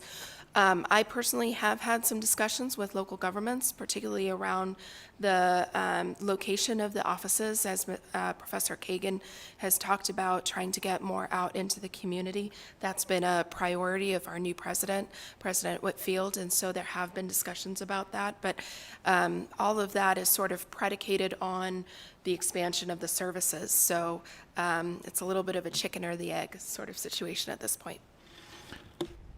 Thank you. Senator Dondero Loop has a question. Thank you very much, Mr. Chair. I really love the concept of the project, if you will. I guess I'm going to call it a project right now. And working with the law school and that piece. Would that be sort of a pro bono piece with the law school? Assemblywoman Torres, for the record. So right now, the UNLV Immigration Clinic, and feel free, Professor Kagan, to kind of just jump in. But right now, the UNLV Immigration Clinic is already providing pro bono legal services to some immigrants in our community. But obviously, with limited amount of attorneys, they can only provide them to so many immigrants within our community, right? And deportation proceedings are long and require a lot of the time of our attorneys. And so with the passage of this legislation, it'll allow for the Immigration Clinic to increase the amount of attorneys that they have, so that they can really expand those services within our community, so that they're not as limited with how many cases that they can take on at a time. Thank you very much. And would this be, and this might not even be, but I'm going to ask, would this be like a partnership, maybe even with a legal aid? Mr. Chairman, through you to Senator Dondero Loop, I believe that is a question that Professor Kagan can answer, because they do provide a portion of the coverage. We work, yes, Chair, I apologize for my lack of fluency in the legislative language. I'll try to just answer the question. We work very closely with the Legal Aid Center of Southern Nevada, and they have expertise on things that we don't have expertise on, and they provide services that we don't focus on as much. Particularly with the kids' cases, we often rely on them for expertise on the family court portion for kids who are fleeing from abuse and neglect, for example. The law school has a long historic and broad partnership with Legal Aid Center of Southern Nevada, but their deportation defense is a need that we found was not being filled, and we ended up as a clinic falling into becoming the primary provider in that, but without having the resources that are necessary or the structure in terms of being accessible to the community, which is why building this new community advocacy office is something that I think is hopefully going to be transformative in our ability over the long term to be able to meet a gap in our community right now. Assemblywoman Torres, for the record as well, and I don't see legal aid in the room right now, but I do know that they're in support of this piece of legislation for that reason, to expand these services in our community. Thank you very much. Any other questions? I have a question. I have a couple. So, quick question, quick answer. Here it asks to enter into a contract with consultant to perform research necessary to carry out the duties of the task force. And is that meant to come from the appropriation, or is that just something that is in the responsibilities that the task force could do? Thank you for the question, Assemblywoman Torres, for the record. So if you look at section 19, or I'm sorry, section 20, sub 3 on line 36, page 4 of the piece of legislation, the Lieutenant Governor has the ability to accept gift grants and donations for any source for the purpose of carrying out the provisions of that section. The Office of Lieutenant Governor did not put a fiscal note on this piece of legislation. That was my second question. And they will be seeking grants and gifts and donations in order to carry out the provisions of those sections. So I have a bill that did something similar to this, and they asked for 3 FTEs. I'm going to get the Office of Lieutenant Governor to run my task force. All right, those are my questions. Senator Kiekhaefer. Yeah, Mr. Chairman, I had the same issue. I mean, if you look at subsection 4 of that same section, starting on line 39, it says the Office of the Lieutenant Governor shall provide personnel, facilities, equipment, funding, and supplies as required by the task force to carry out its duties. There's no contingent upon getting the money from grants, gifts, grants, or donations there. So if they're not successful in raising the money, the mandate still exists. And I just, I don't know how they don't have a fiscal note on this. I'm going to eat what you kill. All right. So they're going to have to hustle and get some gifts, grants, and donations. All right. So that'll more than likely be what happens. So any other questions for the committee? He's going to be sitting right next to me at IFC. So, And there, just a little bit of clarification, if I may, Chair, Assemblywoman Torres, for the record. So it does say that they may conduct, the responsibilities in Section 20 are permissive language, saying what the Lieutenant Governor's office may do. So they're not required to do any of those things. So obviously, the Lieutenant Governor's office could make the decision to do those responsibilities contingent upon that funding, and that would be, the decision of the Lieutenant Governor's office. thank you for clarifying that. I see that now. It's a may. Appreciate it. All right. Any other questions? None? Great bill. So if you agree and you want to come up here and tell me how great the bill is, just be brief about it. All right. It's 9 p.m. on a Saturday, and we have miles to go. Welcome. Good evening, Chair. For the record, my name is Christine Saunders, and I'm the Policy Director with the Progressive Leadership Alliance of Nevada, here in support of AB 376. Immigrants are an integral part of our community, our state's workforce, and our state's small business owners. AB 376 would acknowledge their contributions to the state by creating the Keep Nevadans Working Task Force and supporting access to the deportation defense legal resources within the UNLV Immigration Clinic, and we urge your support of this legislation. Thank you. Holly Wellborn, Policy Director for the ACLU of Nevada. You know what? Ditto to the comments made before me. Fund the UNLV Immigration Clinic. Thank you. Thank you. Benjamin Challoner, Policy Director for Faith in Action Nevada. Ditto, though we would like to see in the future, hopefully, to see something statewide. Thank you. Thank you, Mr. Chairman. John Pure from the Clark County Public Defender's Office. We believe it's absolutely essential that deportation defense is provided, and we think that that's something lacking in the system. I can't imagine somebody standing before a judge, perhaps leaving the only country that they've ever known or the country that they spent most of their life in and built a family in, and to be able to, there without a lawyer to protect their rights and put them in a better position to perhaps stay in the country. I thank Professor Kagan and Assemblywoman Torres for bringing this bill forward. Good evening. My name is Jillian Block, representing the Legal Aid Center of Southern Nevada. The Legal Aid Center works closely with the UNLV Boyd School of Law, and we just want to put our support on the record tonight as well. Thank you. Before you go, Senator Dondero Loop, did that answer your question, or did you have any further questions about legal aid? Thank you, Mr. Chair. Yes, it did. Thank you. All right. Thank you. Appreciate it. Thank you, Chair and members of the committee. My name is Eric Jang, ERICJNG, on behalf of the Asian Community Development Council, and we're in full support of this bill. We are home to more than 330,000 Asian Pacific Islanders. 1 in 5 Nevadans are foreign-born, 1 in 3 are from Asia. And through the pandemic, we heard too many stories of vulnerable AAPI families afraid to ask for assistance or underreporting the rise of anti-Asian hate crime and fear of law enforcement due to their status. This bill is a great way it addresses all those, a lot of the different fears. It's cost-efficient and effective way to protect our immigrant families, repair, rebuild trust, and invest in the future of all Nevada. We urge your support for AB 376. Thank you. Good evening, Kendra Birchie with the Washoe County Public Defender's Office. I just want to state that immigration law is an extremely complicated field, and I can't imagine having to be an adult or a child trying to represent myself in these proceedings. So we urge your support of this bill, and I would just echo the statements of faith and action of that. We hope in the future that this could be brought up to the north. Thank you. Good evening. For the record, my name is Melody Hudilia, and I am the Deputy Director for Silver State Voices. We are in strong support of AB 376, and we especially support the appropriation to the UNLV Immigration Clinic. We ask for your support in giving dignity and assistance for the most vulnerable among us. Thank you.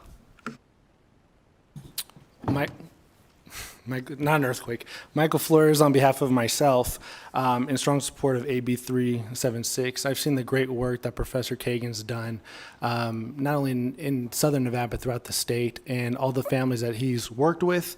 And, you know, they recently expanded, I think, CSN to provide support for them as well, and just really supportive of all the work that he's been doing. Thank you.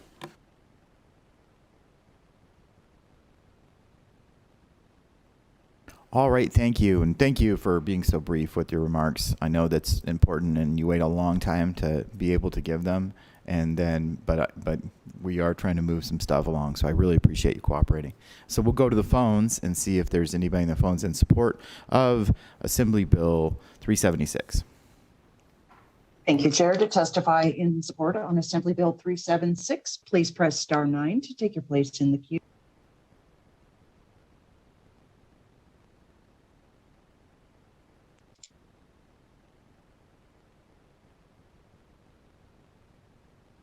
Caller with the last 3 digits, 151. Please slowly state and spell your name for the record. You have 2 minutes and may begin. Good evening. My name is Denise Bolaños, DENISE BOLANOS, and I would like to just state that being the daughter of immigrants, this bill hits home.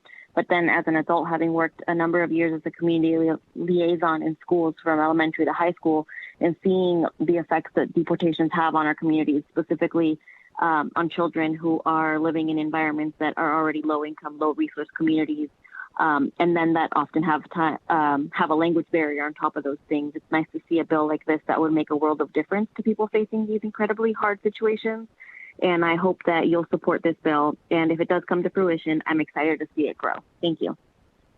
Thank you. Next caller in support, please. Thank you, Chair. Caller with the last 3 digits, 174. Please slowly state and spell your name for the record. You have 2 minutes and may begin. Hi, Bethany Kahn for the Culinary Union. I'm the proud daughter of immigrants whose father was deported twice, and I know what that deportation does to a family and how it really deeply impacts our family and the scars it leaves.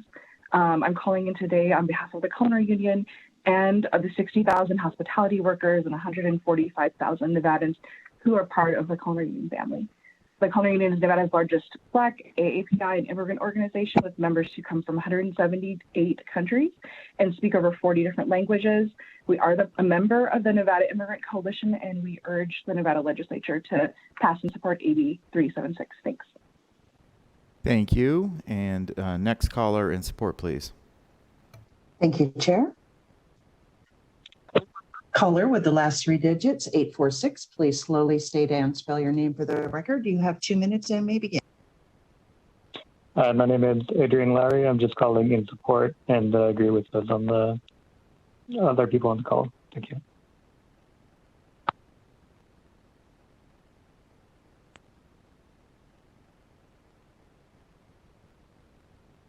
Caller with the last 3 digits, 130. Please slowly state and spell your name for the record. You have 2 minutes and may begin. Hello, my name is Jody Hocking, JODIHOCKING. I am in support of AB 376 and would just like to say, as a parent who has children whose father, prior to passing away, was undocumented, and the struggles that brings, that this is very important legislation. Would love to see you support it. Thank you. Have a great day. Thank you. Next caller in support, please. Thank you, Chair. Caller with the last three digits, 003. Please slowly state and spell your name for the record. You have 2 minutes and may begin. Desiree Miller, DESIREEMILLER. I am in support and agree with everybody before me. Thank you. Thank you. Next caller in support, please. Thank you, Chair. Caller with the last three digits, 831. Please slowly state and spell your name for the record. You have 2 minutes and may begin. Good evening, Mr. Chair, members of the committee. This is Cecia Alvarado, again, CECIA-ALVARADO. I am the Nevada State Director from Mi Familia Vota, and we are in strong support of this bill, AB 376, and we thank Assemblywoman Torres for bringing this piece of legislation forward. And I want to speak of the appropriation part of the bill. As someone that does a lot of fundraising for nonprofit, I can assure you that this investment is going to bring more investment into UNLV Clinic, because most foundations, most donors, they want to see something that's already working. They want to see an infrastructure before they make an investment. So we ask you to please take the first step and invest in this bill. We couldn't do our work without the help and the support of UNLV Law Clinic. And also we have seen so many families have been helped, have been kept together thanks to the work that they do. And just to close it, also the mentorship and the training that they're providing for new attorneys is impressive. We are seeing their attorneys go on in our community, move on into different positions, and really holding that everything they learn at the UNLV Clinic, but also that close commitment to our immigrant community. So we urge this committee to please support AB 376. Thank you. Thank you. Next caller in support, please. Thank you, Chair. To testify in support on Assembly Bill 376, please press R9 now to take your place in the queue. Caller with the last three digits, 099. Please slowly state and spell your name for the record. You have 2 minutes and may begin. Valerie O'Neill, Oneill. I'm just calling in support of this bill. Thank you. Thank you. Next caller in support, please. Thank you, Chair. Caller with the last three digits, 710. Please slowly state and spell your name for the record. You have 2 minutes and may begin. Hi, Chair and committee members. My name is Maria Nieto Orta, M-A-R-A, last name N-I-T-O, space O-R-T-A, and I am the co-chair of the Undocumented Council, which is a subcommittee of the Nevada Immigrant Coalition, comprised of directly impacted folks, and we are in full support of AB 376. This bill provides funding for pro bono work to ensure immigrants are being adequately represented, but also to reduce family separation within our own state lines. I cannot stress enough on the need for the funding to go to the immigration clinic. As a UNLV student, the immigration clinic has provided lots of hope to me and also provides deportation defense. As someone who has been directly impacted and continues to be directly impacted by the financial burden of the long-lasting deportation defense proceedings, I urge to support AB 376 and thank you for your time. We are currently in support testimony on Assembly Bill 376. Please press star 9 if you would like to testify in support.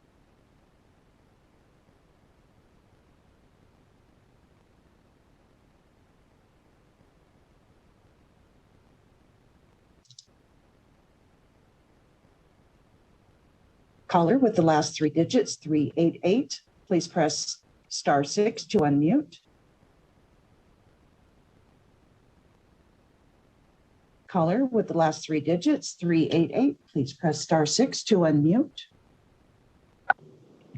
Thank you, caller. Please slowly state and spell your name for the record. You have 2 minutes and may begin. Good evening, Chair, members of the committee. My name is Elisa Martinez Alvarado, and I am ELISA-MARTINEZ-ALVARADO. I am chair of the Nevada Youth Hispanic Legislative Caucus, and I am calling to support AB 376. AB 376 because this is an investment in protecting our community. Thank you.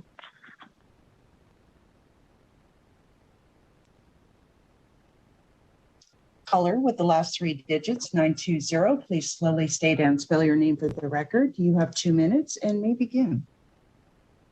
Hello, my name is Molly Willoughby. It's WILLOUGHBY.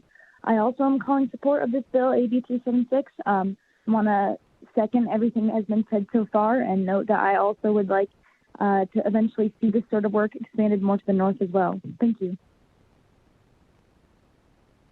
Once again, we are currently in support testimony on Assembly Bill 376. If you would like to testify in support, please press star 9 now. Thank you.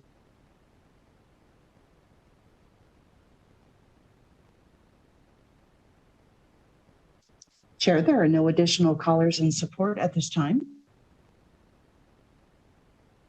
Thank you. Do we have any one in opposition to Assembly Bill 376? All right. Do we have anybody on the phones in opposition? Thank you, Chair. To testify in opposition on Assembly Bill 376, please press star 9 now to take your place in the queue.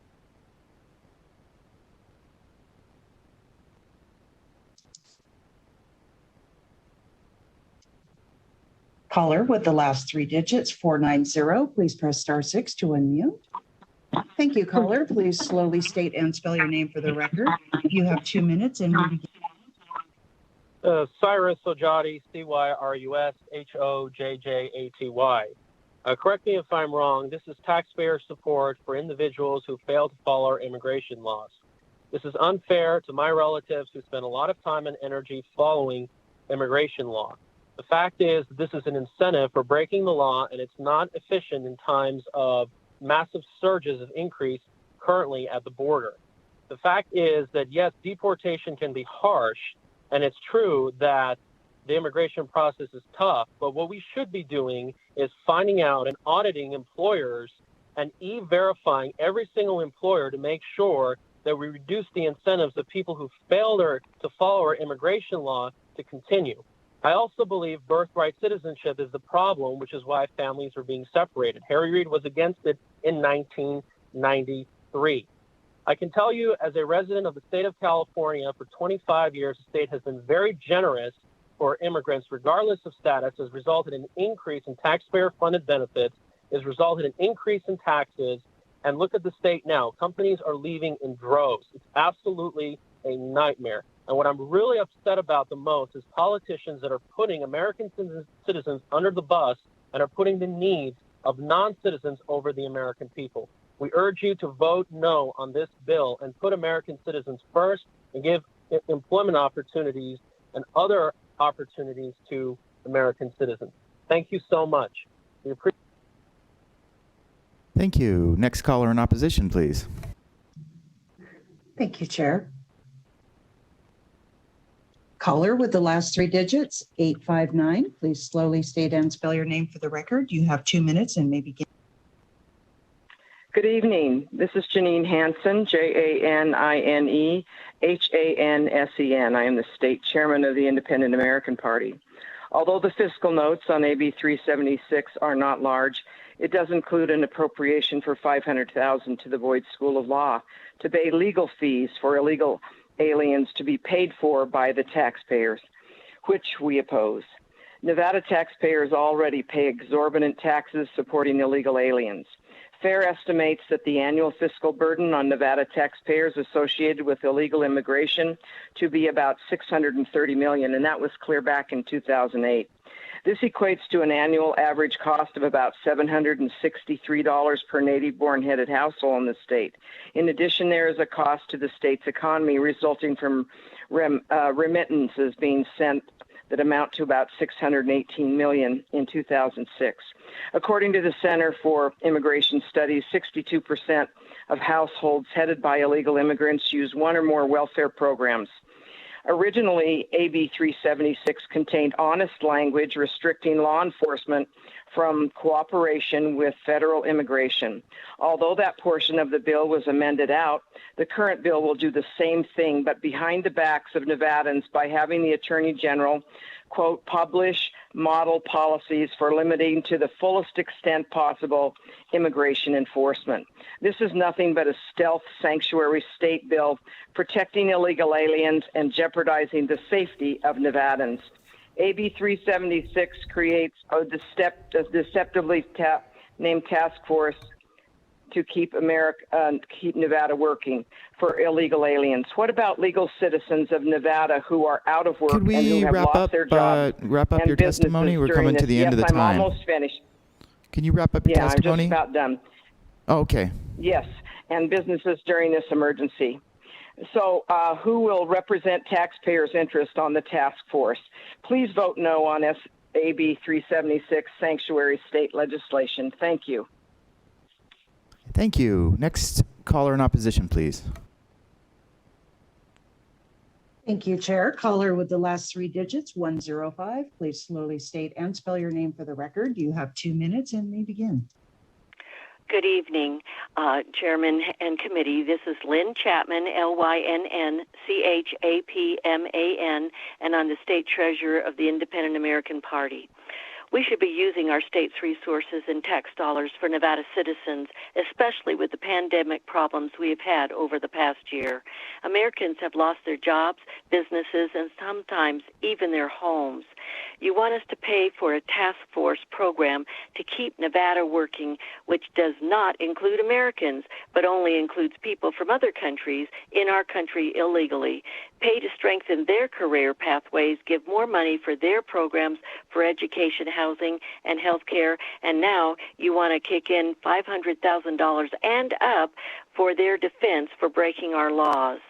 This is offensive, especially to all Nevadans who have struggled after the year that we've had. How much more money in the future will be needed for this and more programs that are set up for everyone but Americans? Sounds like the only people being helped are people who are here illegally. Sounds like the taxpayers are getting the very short end of every stick. This is not a good bill for taxpayers or Nevadans. Oppose AB 376. Thank you. Thank you. Do we have any other callers in opposition? Thank you, Chair. To testify in opposition on Assembly Bill 376, please press star 9 to take your place in the queue.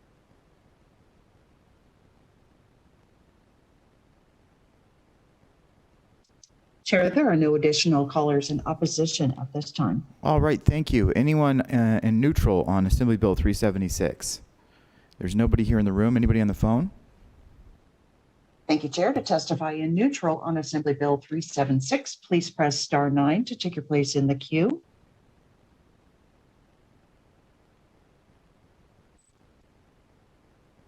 Chair, there are no callers in neutral at this time. All right, perfect. Any closing comments, Assemblywoman Torres? Thank you, Chair and members of the committee, for taking the time this evening to hear this important piece of legislation. Immigrants like my father are hardworking Nevadans, hardworking taxpayers, and hardworking citizens. My dad is a constituent in my district. He was born in El Salvador, and I know that we have a number of other hardworking immigrants in our community that deserve economic opportunities and liberties in this state, and I believe that the Keep Nevada Working Task Force supports that. Furthermore, I will always support due process and representation.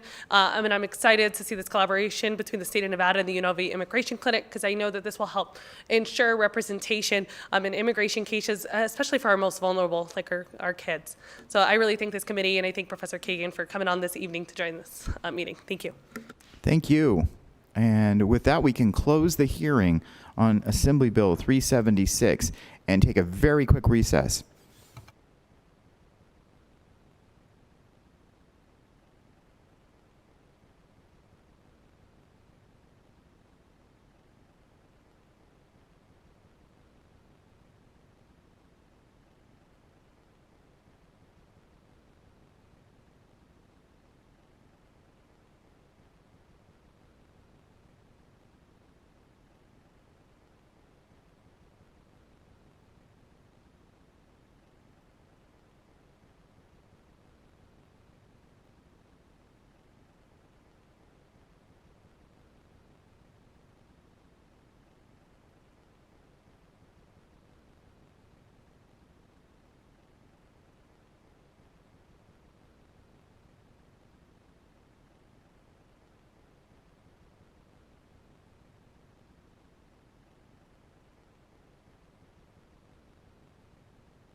All right. Brief recess over. As often happens at this time of session, things change. And so right now, we are going to hear Assembly Bill 432, which is Howard Watts is going to present tomorrow, and Assembly Bill 241 from Assemblywoman Gonzalez. We are going to hear that tomorrow morning. And so if you're on the line or you're here for that bill, and I apologize if you've been sitting here for 3 hours waiting for that, and unfortunately that's just how it works so that we can make our schedule work and get some things. We got to go to floor and the whole 9 yards. So that being said, we will hear both of those bills tomorrow morning at the call of the chair right after Growth and Infrastructure, which starts at 8. So I'm expecting that to be 9-ish. And I think we only have one bill in Growth and Infrastructure, so it might even be sooner than that. But keep your eyes on this committee. And thank you for hanging in there tonight, and thank you for participating. And thank you everyone who was here tonight and participated. I really appreciate it. Okay, our next bill we're going to hear is Assembly Bill 355, and I see that we are joined this evening by Ms. Jan Jones-Blackhurst. Good evening. How are you doing? Good to see you again. And nice to see you. You were just Mr. here, Chair. right? We were just on the screen about earlier today, right? I've been following you around. And so we will open the hearing on Assembly Bill 355 that came out of the Committee on Ways and Means. And it makes appropriations for various purposes relating to health and education. And I know that there was quite a bit of amendments made to this. I don't necessarily know that you will be speaking to that, but I think that if you wanted to go ahead and talk about Section 1, I think that's the section that you're the most interested in. Please kick it off. Thank you, Mr. Chairman. Jan Jones-Blackhurst for the record. We passed this bill 2 sessions ago, or 1 session ago, Leaderverse, where we did a number of initiatives to make sure that our community leaders represented what our community looks like. Both young executive scholars, I know that Bo Bernard with the International Gaming Institute is on the line, where we went into Title I schools, brought young leaders in to both see their opportunities, show them a pathway. Battleborn Girls, which really dealt with young women in STEM opportunities. Now we're looking at programs that have gone into Blackfire, which is the UNLV economic development arm of the university, on bringing young women both into STEM and other leadership. We've had matching grants, and we have a continuing matching grant that continues into this next biennium.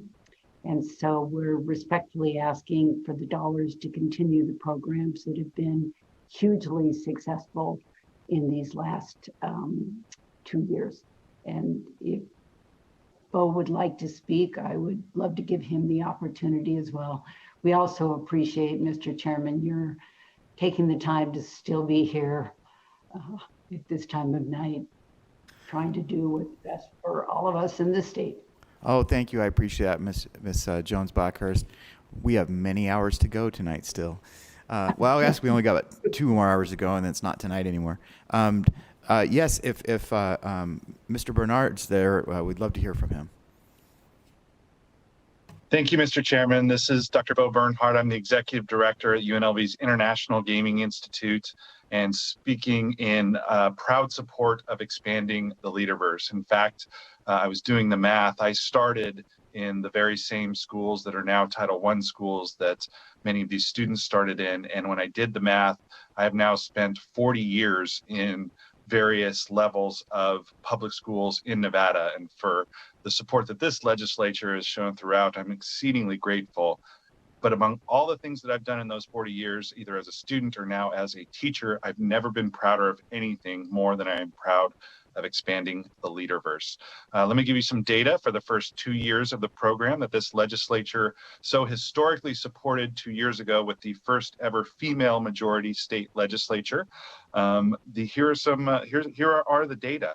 100% of the attendees are from Title I schools. 100% would be the first in their families to go to college. These are the top performers from those schools, even though 84% did not speak English as their first language. Now that we have results from this pilot project, 100% of them have graduated from high school, which is in and of itself an exceedingly impressive thing in schools that don't boast the highest rates of graduation. But most impressively, this is amazing, 100% of the graduates are now enrolled in college. So once more, the fact that this has been so successful, the fact that we have been able to enjoy a very generous and fully matching grant from Wynn Resorts means that we get to change family trees, and in ways that, once more, I'm exceedingly proud of as an educator and exceedingly grateful for the support of this legislature in order to do it. So thank you very much.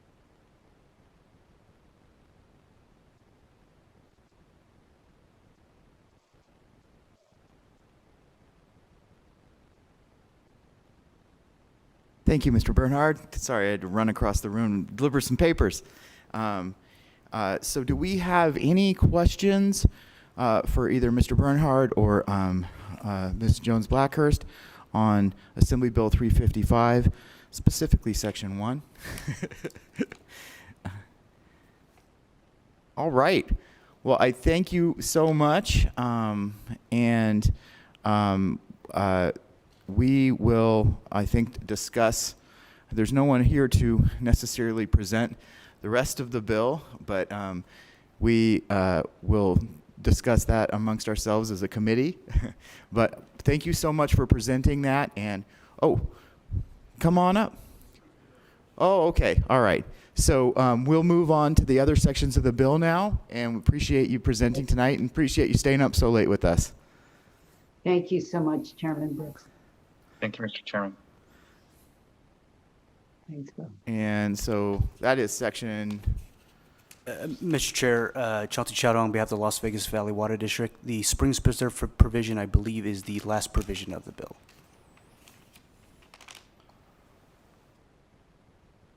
And that, yeah, you're absolutely right. All right, please go right ahead. All right. Section 7. Yes, correct. Thank you, Mr. Chair. Good evening, Mr. Chair, members of the committee. Chauncey Chowdhull on behalf of the Las Vegas Valley Water District, here in support of AB 355. The Las Vegas Valley Water District manages the Springs Preserve. In short, this bill, this appropriation will assist us in constructing an ethnobotanical garden at the Springs Preserve. This is a community-assisted effort to develop an interpretive experience for Springs Preserve guests that introduces them to cultural uses of desert flora as it relates to the indigenous peoples of Nevada, and will rely heavily on the development of community partnerships with local Southern Nevada tribes to help guide the implementation of this garden. We believe that by educating the community on local ecology, planning, and gardening strategies, and the spiritual relationship between indigenous peoples and the environment, we can help increase our connection and involvement in conservation efforts in Southern Nevada. And to just keep it very short, we thank the committee for allowing us to testify, and on behalf of the 300,000 visitors and 30,000 school children who visit the preserve on an annual basis, we would appreciate your support. Thank you. Thank you. Don't go far. Do you have any questions for the committee on Section 7? All right. I guess you can go far. Thank you, Mr. Chair. And do we have anyone else here tonight that wanted to discuss Senate Bill 355? Excuse me, Assembly Bill 355. Senator Kiekeffer. Thank you, Mr. Chairman. I actually have a question for our fiscal staff. Two sections of the bill are effective July 1st of 2021. The rest of it is P&A. So why are we splitting out some of the money into the next biennium and some of it out of this one? You know, Mr. Thurley, I'll follow up with you after the committee. Thank you. All right. Any questions from the committee? For who, I don't know. All right. So we will go to support for Assembly Bill 355. And it is 9:43. We absolutely have to go to the floor tonight to introduce something. And we have one more bill to go. And with that in mind, who's up? All right. Do we have anyone on the phones in support of Assembly Bill 355? Thank you, Chair. To testify in support on Assembly Bill 355, please press *9 now to take your place in the queue.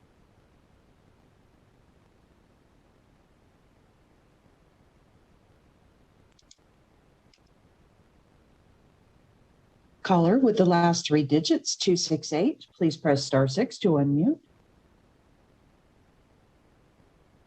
Thank you, caller. Please slowly state and spell your name for the record. You have 2 minutes and may begin. Good evening, Chair Brooks and members of the Senate Finance Committee. My name is Reagan Comas with R&R Partners, and I'm here representing the LaRusso Center for Brain Health. I apologize that I'm not able to be there in person to present sections 3 through 5 of AB 355. But the LaRusso Center for Brain Health opened on May 21st, 2010 in Las Vegas. Since then, we have been dedicated solely to the pursuit of more effective treatments for brain diseases and care for patients affected by these diseases and their families. We service patients both north and south. This appropriation has had an incredible impact on the care and the services that we're able to provide. For example, SB 528 from the 2019 session allowed us to provide over 2,000 support group visits, over 3,500 music therapy encounters, and supported our clinical research for Alzheimer's disease. I could continue to go on with the work that the Cleveland Clinic does, but I understand that time is limited, but want to stress how important this funding is to enable us to continue this vital work in our state, and happy to answer any of the questions you or the committee may have, Mr. Chair. Thank you. I am going to turn it over and see if anyone does have any questions for you on sections 3 through 5 of Assembly Bill 355. Nope. All right. So appreciate it, and we'll go to next caller in support, please. Thank you, Chair. To testify in support on Assembly Bill 355, please press *9 now to take your place in the queue.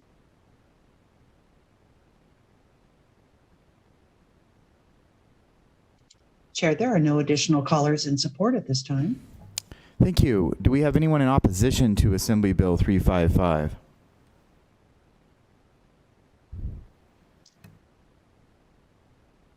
Thank you, Chair. To testify in opposition on Assembly Bill 355, please press *9 now to take your place in the queue.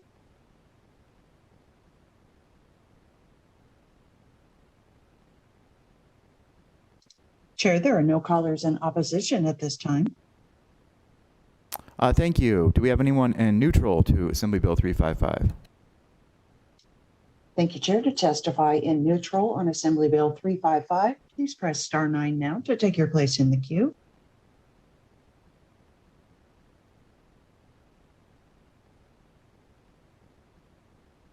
Chair, there are no callers in neutral at this time.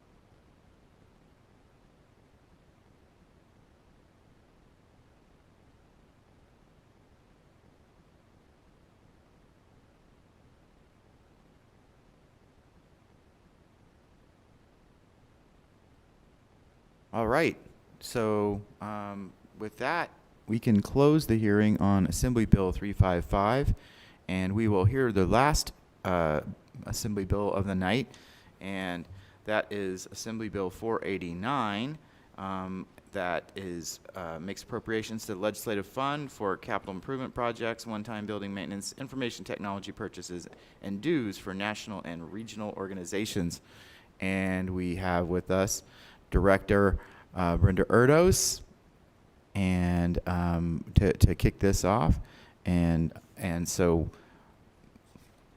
this is a really short bill. Go right ahead whenever you're ready. Thank you, Mr. Chair. You should have a handout that looks like this. It's got pictures. It's on the website as well, for anyone who wants to see it.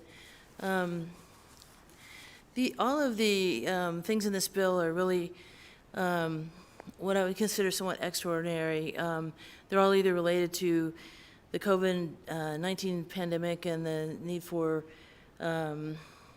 virtual meetings and more connectivity, things like that, or the need for additional security for public officers, or ADA accommodations that we've realized now these issues are there. And then, but for the most part, it's the age of this building and the maintenance that we haven't been actually doing on it. And so I would just so you know, the original, the east the west half of the building was built in 1969, and the addition was added in 1996, which is, to give you some perspective, about a year after the Grant Sawyer building was built. I'm happy to go through all these items or answer questions, whatever you would prefer. And I have Dan Russian, the LCB CFO, with me as well. Welcome, Ms. Russian.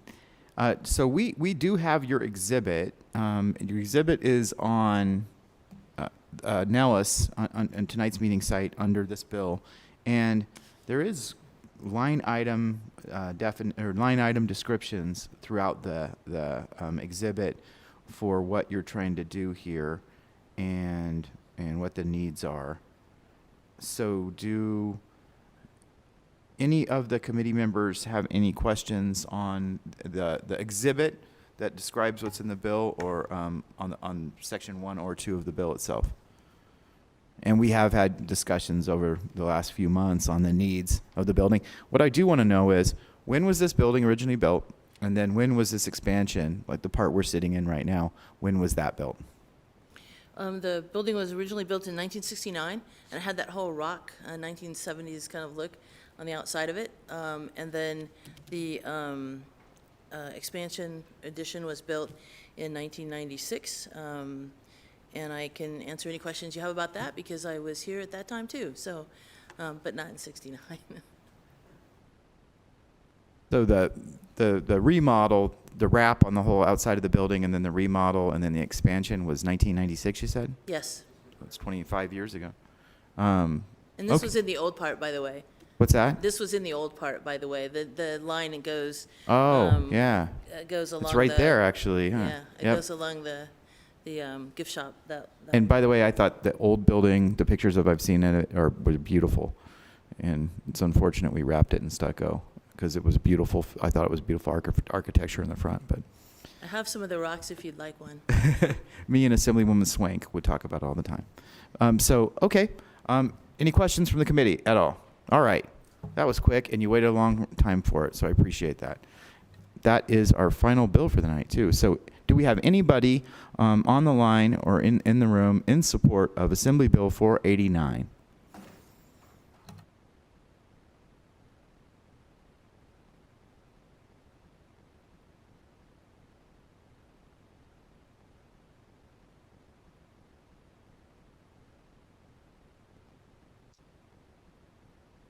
Thank you, Chair. To testify in support on Assembly Bill 489, please press star 9 to take your place in the queue.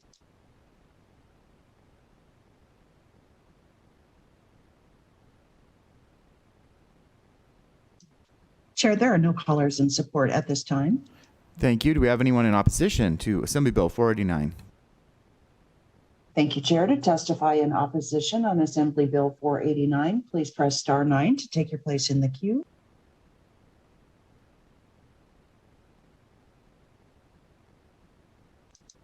Chair, there are no callers in opposition at this time. Do we have anyone in neutral to Assembly Bill 489? Thank you, Chair. To testify in neutral on Assembly Bill 489, please press star 9 now to take your place in the queue.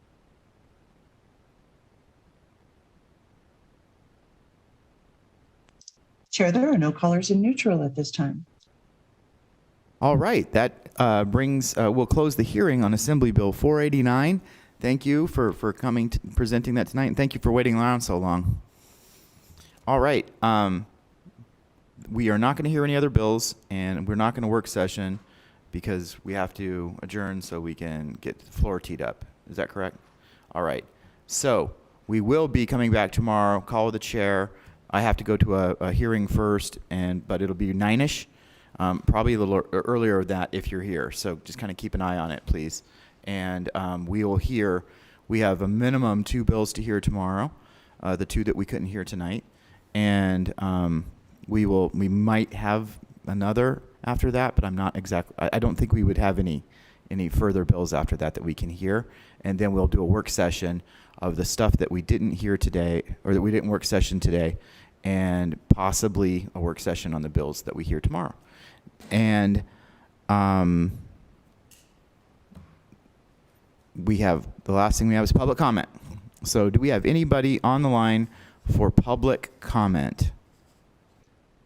Thank you, Chair. If you would like to participate in public comment, please press star 9 now to take your place in the queue.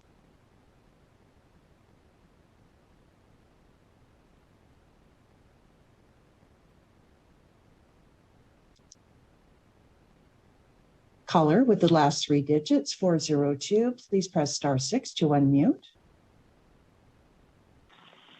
Thank you, caller. Please slowly state and spell your name for the record. You have 2 minutes and may begin.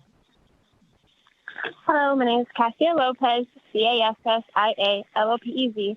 I just want to thank you guys for being so thorough in explaining and hearing these bills tonight, and for explaining when to come back and listen to them. Thank you very much for that.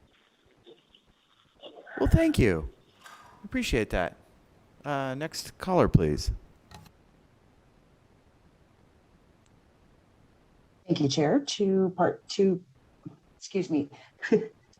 provide public comment, please press star 9 now to take your place in the queue.